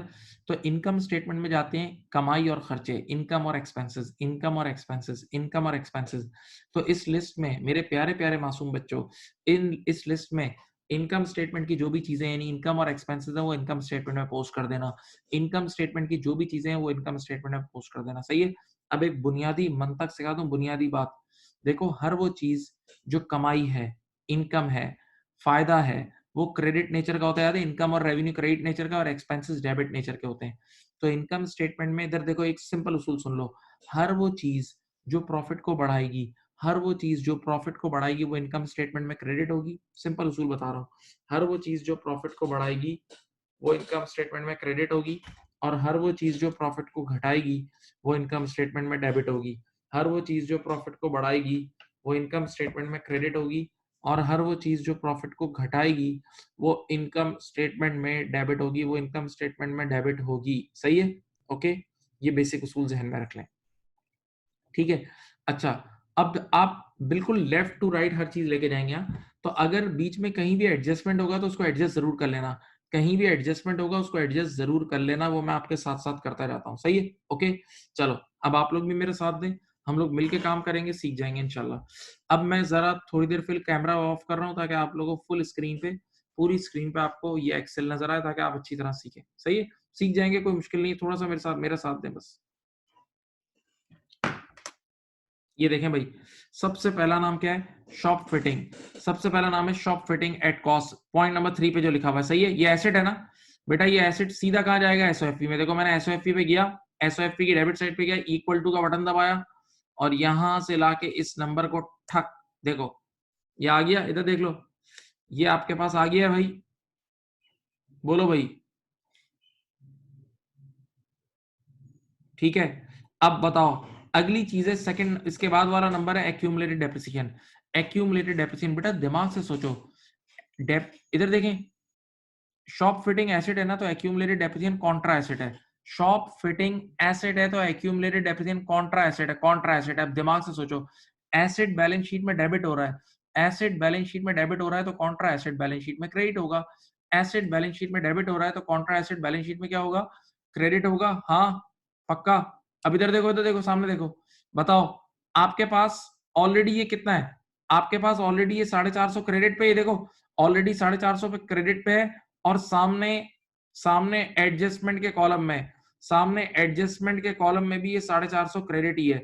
सामने एडजस्टमेंट के कॉलम में भी ये 450 क्रेडिट ही है। देख लो, तो 450 और 450, ये देखो यहाँ जाके इधर जाके 900 रुपए आ जाएगा, इधर जाके 900 रुपए आ जाएगा। सही है? 450 और 450 देखो बैलेंस शीट में बाकी 900 रुपए क्रेडिट पे आ गया। ठीक है। अब अगला नाम क्या है? अगला नाम है lease hold premises at cost. नजर आ रहा है? अगला नाम है lease hold premises at cost. ये एसेट है बेटा। अगला नाम है lease hold premises at cost. सिर्फ सवाल को देखो तो ये एसेट है, और एसेट हमेशा बैलेंस शीट में क्या होता है? एसेट बैलेंस शीट में जाके क्या हो जाएगा? डेबिट कर दिया। अच्छा, उसका अगला नाम है एक्यूमुलेटेड डेप्रिसिएशन। बेटा please concentrate on the screen. उसका अगला नाम है एक्यूमुलेटेड डेप्रिसिएशन लीज होल्ड। तो accumulated depreciation is a contra asset opposite to asset. हाँ, तो जब एसेट एसओएफपी में डेबिट हो रहा है तो कॉन्ट्रा एसेट एसओएफपी में क्रेडिट होगा। तो 2800 और 2800 कितना होता है बेटा? देखो, ये ऑलरेडी क्रेडिट पे 2800 है, और सामने भी क्रेडिट 2800 है, सामने भी क्रेडिट 2800 है। तो दोनों क्रेडिट हैं तो ऐड हो जाएंगे, तो 28 और 28 हो जाएगा 5600। हाँ भाई। अच्छा, अब बड़ी मजेदार चीज है।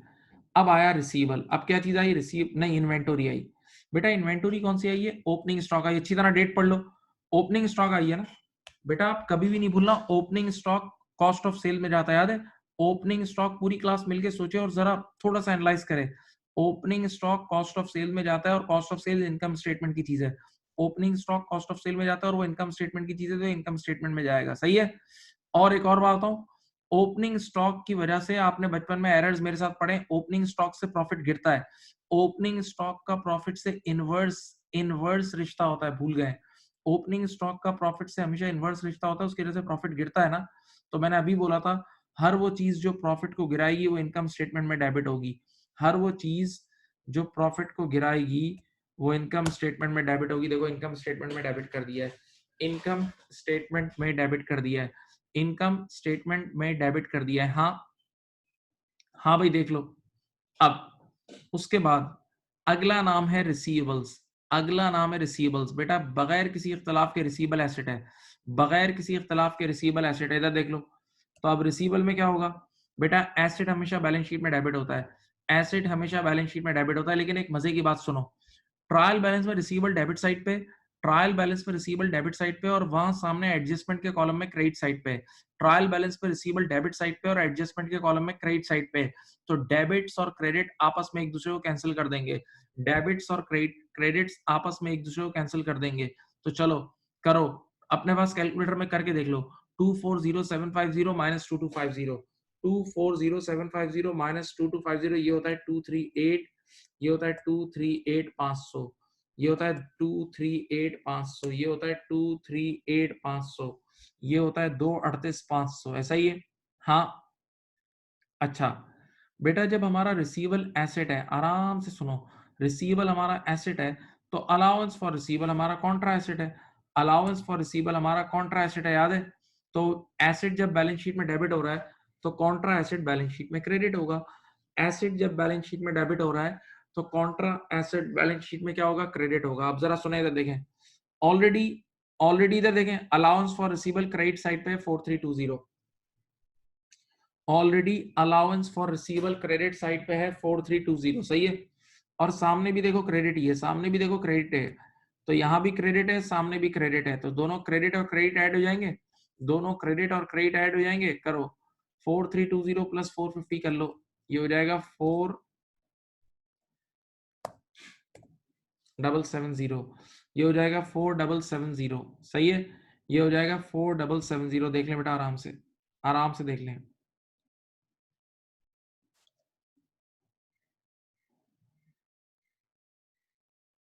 हाँ जी।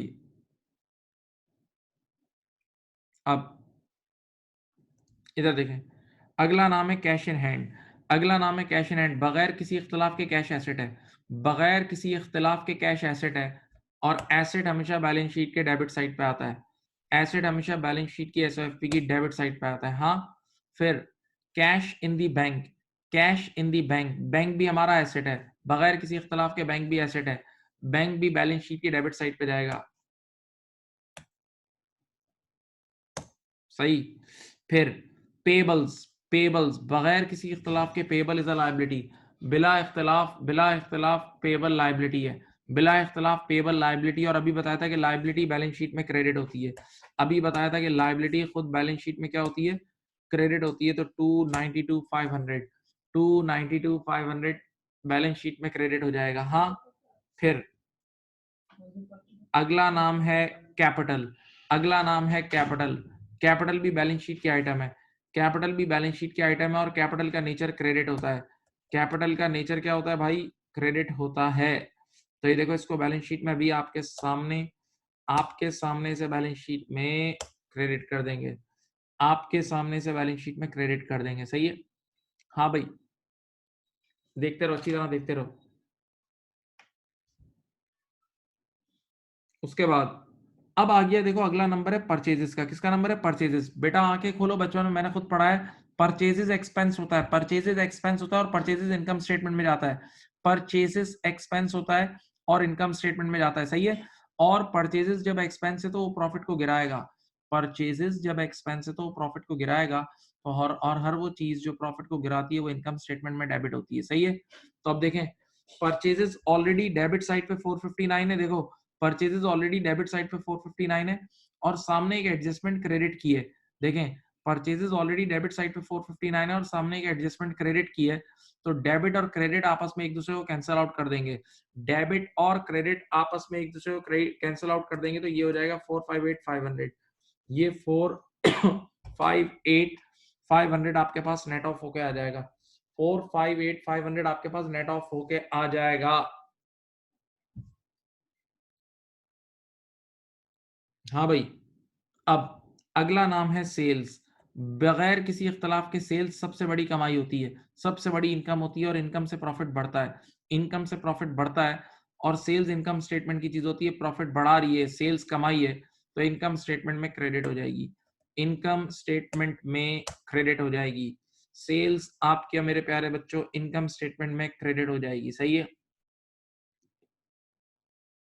देन अगला नाम है वेजेस। वेजेस भी हमारा एक्सपेंस है। वेजेस भी हमारा क्या है? एक्सपेंस है। मेरे प्यारे प्यारे मासूम बच्चों, एक्सपेंस हमेशा इनकम स्टेटमेंट में डेबिट होगा, प्रॉफिट को गिराएगा। एक्सपेंस इनकम स्टेटमेंट में डेबिट होगा, प्रॉफिट को गिराएगा। अच्छा देखो, वेजेस ऑलरेडी डेबिट साइड पे, वेजेस ऑलरेडी डेबिट साइड पे और सामने एडजस्टमेंट में भी डेबिट हो रही है। वेजेस ऑलरेडी डेबिट साइड पे, सामने एडजस्टमेंट पे भी डेबिट हो रही है, तो डेबिट और डेबिट मिल जाएंगे। डेबिट और डेबिट मिल जाएंगे। 81,900 प्लस 500 कितना होता है? 82,400। 82,400 सही है। आप लोग भी साथ साथ ऐड करते रहे भाई। 81,900 प्लस 500 इज 82,400। ठीक है। फिर मेरे डियर स्टूडेंट, एडवर्टाइजिंग भी एक्सपेंस है। एडवर्टाइजिंग भी एक्सपेंस है। एडवर्टाइजिंग भी एक्सपेंस है। हाँ, तो बताओ, एक्सपेंस इनकम स्टेटमेंट में डेबिट होता है? एक्सपेंस इनकम स्टेटमेंट में डेबिट होगा। अब देखो, ऑलरेडी ये 10350 डेबिट है, ऑलरेडी ये 10350 डेबिट है और आगे 540 भी डेबिट है। ये भी डेबिट पे लिखा है, वो भी डेबिट पे है, तो डेबिट और डेबिट ऐड हो जाएंगे। डेबिट और डेबिट ऐड हो जाएंगे, तो 10350 500 होता है 10850 प्लस 40 10890। ये हो जाएगा 10890। आप लोग भी एक बार चेक कर लें, आप लोग भी एक बार चेक कर लें। सही है। 10350 प्लस 540, 10350 प्लस 540 इज 10890। ओके। अच्छा, अब आ गया local tax expense. Once again expense आया। लोकल टैक्सेस भी एक्सपेंस होते हैं। लोकल टैक्सेस भी एक्सपेंस होते हैं, इनकम स्टेटमेंट में डेबिट हो जाएंगे। लोकल टैक्स एक्सपेंस होता है, इनकम स्टेटमेंट में डेबिट हो जाएगा। लेकिन जरा एक बात बोलूं, ऑलरेडी यहाँ डेबिट साइड पे और यहाँ क्रेडिट पे, देखो ऑलरेडी एक्सपेंस खुद तो डेबिट पे ट्रायल बैलेंस में, लेकिन सामने एडजस्टमेंट क्रेडिट पे है। तो देखो, डेबिट और क्रेडिट आपस में एक दूसरे को कैंसिल कर देता है। डेबिट और क्रेडिट आपस में एक दूसरे को क्रेडिट कर देता है। तो ये देखो, इन दोनों का डिफरेंस ले लो, मेरे ख्याल से 5400 आएगा।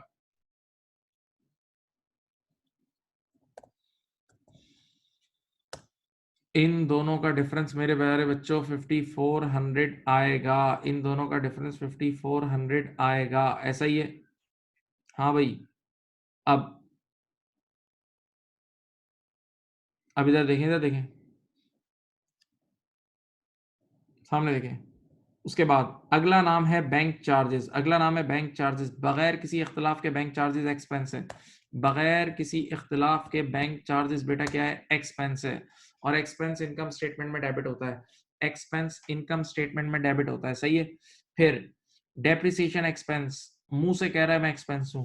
डेप्रिसिएशन एक्सपेंस मुंह से कह रहा है मैं एक्सपेंस हूं, तो एक्सपेंस इनकम स्टेटमेंट में क्या होगा? डेबिट। फिर आ गया bad debt expense. Bad debt expense, ये भी मुंह से कह रहा है मैं एक्सपेंस हूं, ये भी मुंह से कह रहा है मैं एक्सपेंस हूं। मैंने कहा ठीक है भाई, ये भी एक्सपेंस है, तो इनकम स्टेटमेंट में ठक डेबिट। अब मजेदार, देखो तुमने एंट्रीज मेरे साथ मिलके ही बनाई थी।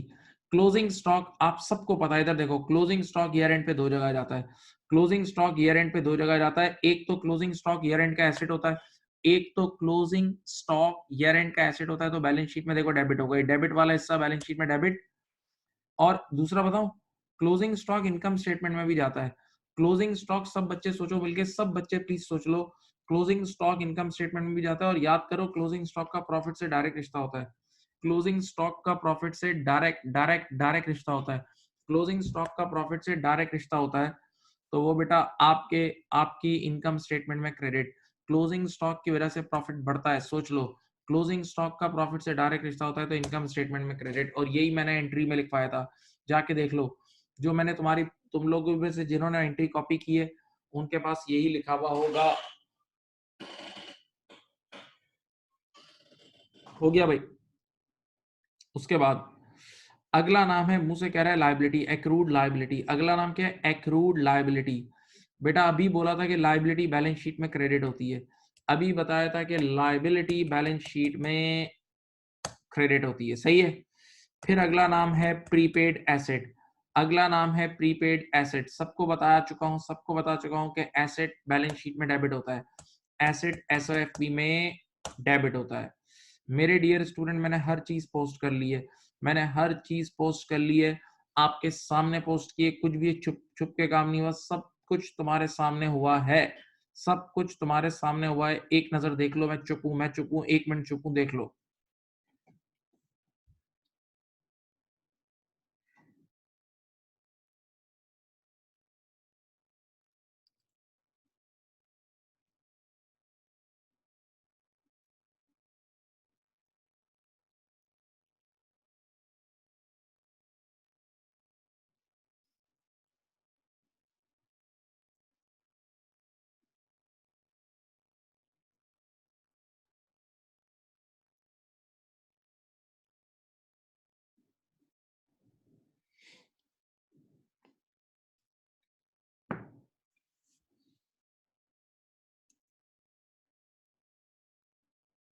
अब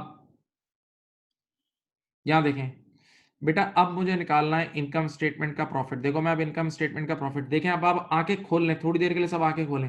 नीचे देखो एक सब टोटल वाली रो नजर आ रही है, सब टोटल वाली रो नजर आ रही है। देखो मैं इनकम स्टेटमेंट की क्रेडिट साइड पहले ऐड कर रहा हूं, ये देखें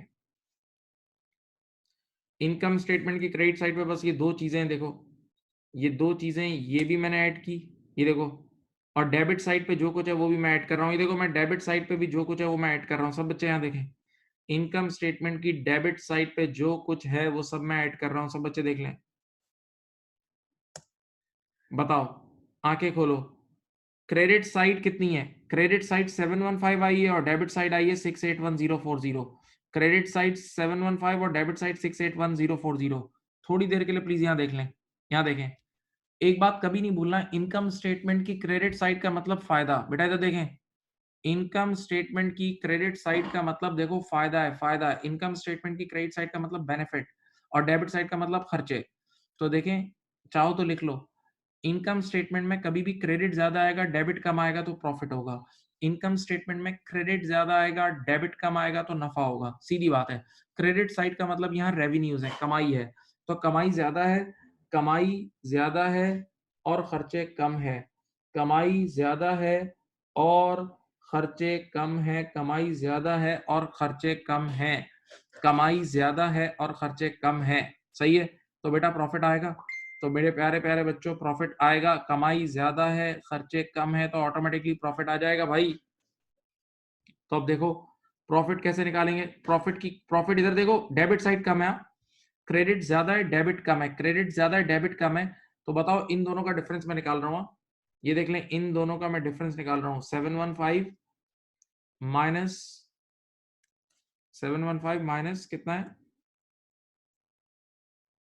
ये देख लो, 33960 का प्रॉफिट आ गया, 33960 का प्रॉफिट आ गया, 339। देखो आप लोग अपने कैलकुलेट हो और 7,15,000 में से 681040 लेस करो तो ये 33960 आएगा प्रॉफिट फॉर द ईयर। और ये देखो कमी डेबिट साइड पे है, कमी डेबिट साइड पे है यहाँ, तो profit for the year debit पे आ जाएगा, 33960 डेबिट साइड पे आ जाएगा, डेबिट साइड पे आ जाएगा। हाँ, हाँ जी। अब मुझे बताओ, देखें यहाँ नीचे टोटल निकाल रहा हूँ, अब मैं टोटल निकाल रहा हूँ इन दोनों को ऐड करके, इन दोनों को ऐड करके, ये देखो ये और ये तो एज इट इज आ जाएगा भाई। इनकम स्टेटमेंट तो कंप्लीट हो गई है, इनकम स्टेटमेंट तो कंप्लीट हो गई है। हाँ, अब मुझे बताओ, बच्चे ने कहा यार बैलेंस शीट क्या बैलेंस है, मैंने कहा नहीं, देखना बैलेंस शीट बैलेंस नहीं होगी। देखो बैलेंस शीट पे जाता हूँ, बैलेंस शीट तुम्हारे सामने बताता हूँ, वो बैलेंस नहीं होगी। बैलेंस शीट सब मिलके देखते हैं, बैलेंस नहीं होगी। इधर देखो, आ जाओ इधर, बैलेंस शीट के दोनों कॉलम ऐड कर रहा हूँ, सब बच्चे देखो, सब टोटल में, सब टोटल में फॉर्मूला लगा रहा हूँ सम का, ये देखें, पहले क्रेडिट साइड उठाता हूं, ये देखो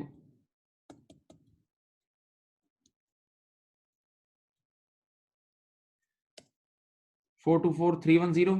हाँ, अब इधर देखें, डेबिट साइड को भी ऐड करता हूं। बेटा प्लीज जान लगाएं, थोड़ी सी एनर्जी, थोड़ी सी प्लीज।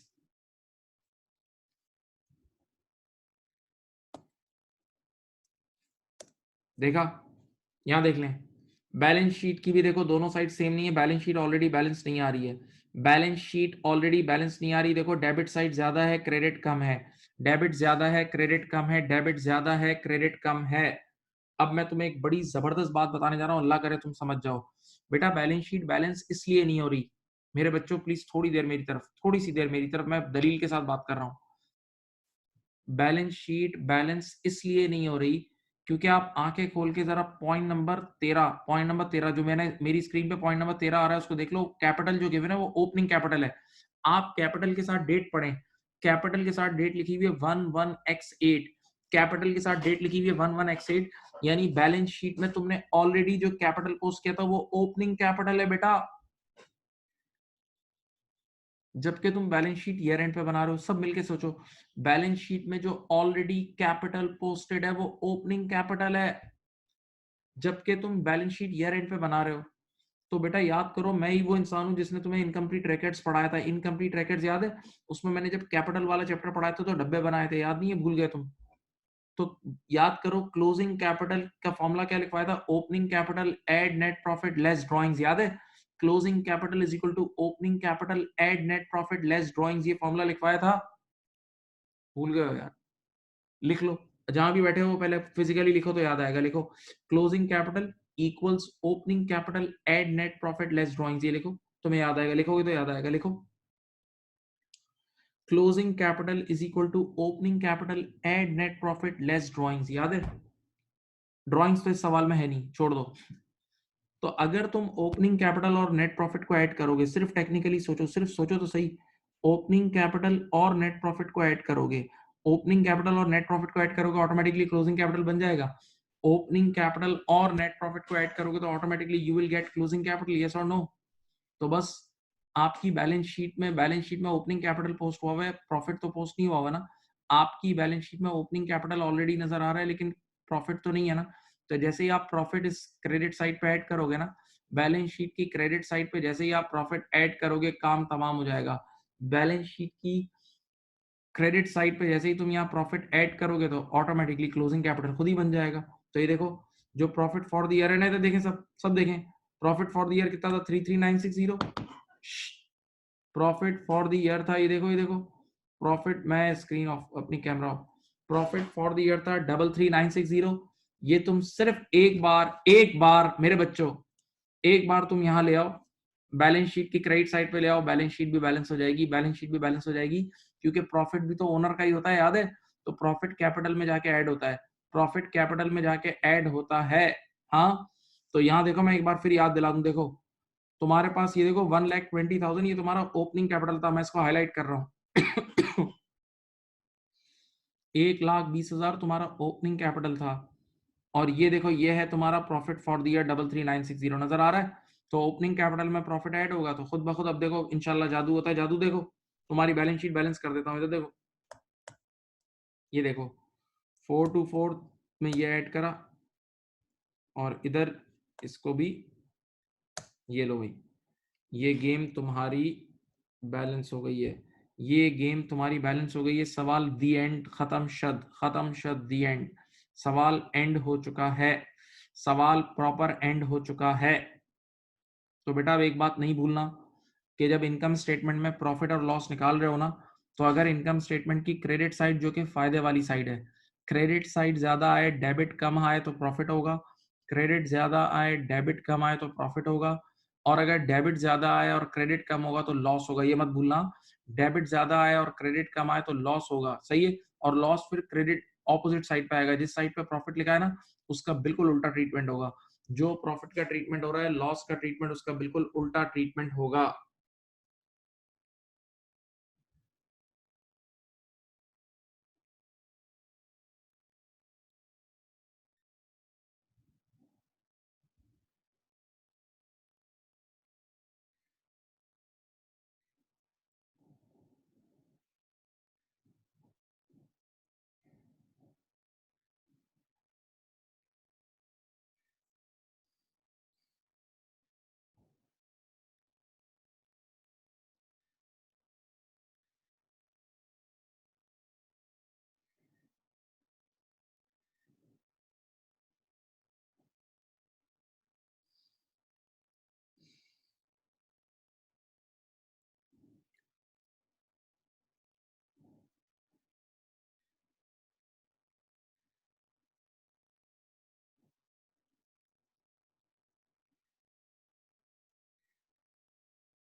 हाँ भाई, कर लिया,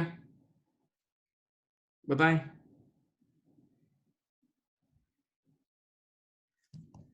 बोलो भाई, एक नज़र अच्छी तरह देख लो, पूरी कहानी तुम्हारे सामने ही है। पूरी कहानी, पूरी स्टोरी तुम्हारे सामने है, पूरी स्टोरी आपके सामने है।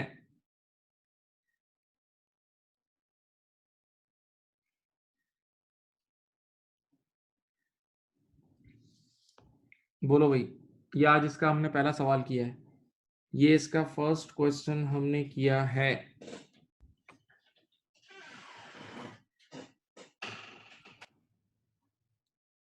अच्छा देखो बेटा, बाकायदा इसकी जो स्टडी टेक्स्ट है ना, उसमें ऐसी पूरी शीट्स भी मौजूद हैं। स्टडी टेक्स्ट में ऐसी ऐसी छोटी छोटी ये सेल्स वाली शीट भी मौजूद है स्टडी टेक्स्ट में। लेकिन अभी तो वो शीट मैं आपको प्रोवाइड नहीं कर सकता था, तो मैंने एक्सेल पे ही आपको पूरा समझा दिया है, ठीक है। अगर किसी के पास बीपीपी की स्टडी टेक्स्ट है तो वो अपनी स्टडी टेक्स्ट के अंदर ऐसी शीट ले सकता है। बीपीपी की स्टडी टेक्स्ट के अंदर इसकी शीट बाकायदा मौजूद होगी, वो उस पर लिख के भी प्रैक्टिस कर सकता है, सही है। या वो अपनी शीट बना लो, अपनी शीट इस तरह लाइन ड्रॉ कर करके बना लो, तो भी तुम कर सकते हो। जो कुछ यहाँ स्क्रीन पे लिखा हुआ है ना, ये तुम एक बड़े पेज पे लाइंस बना बना के भी एक ये सवाल वापस से प्रैक्टिस कर सकते हो, सही है। ठीक है, कोई सवाल है तो प्लीज पूछ लें। आप लोग ये मुझे चैट बॉक्स में बताएं, गेम समझ गए? ये गेम समझ गए? अभी हम इसके और सवाल भी करेंगे इंशाल्लाह नेक्स्ट मीटिंग में, बताएं। बताओ भाई, सब बताओ, गेम समझ गए हो? कोई ऐसा मुश्किल काम नहीं था, सिर्फ पोस्टिंग थी यार और बेसिक्स था।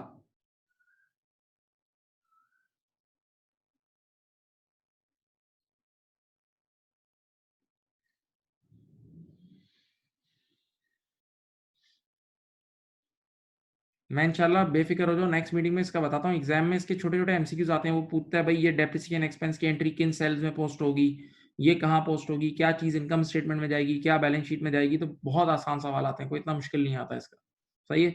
चलें, आज के लिए इतना ही रखते हैं आप लोगों, बाकी इंशाल्लाह फिर नेक्स्ट मीटिंग में इसको डिस्कस करेंगे, ठीक है। अपना ख्याल रखिएगा। मैं ये मुझे याद दिलाना, मैं फाइल आपको भेजता हूँ, ये एक्सेल वाली फाइल आप लोगों को भेज देता हूँ, सही है। ओके, थैंक यू बेटा, अल्लाह हाफिज़।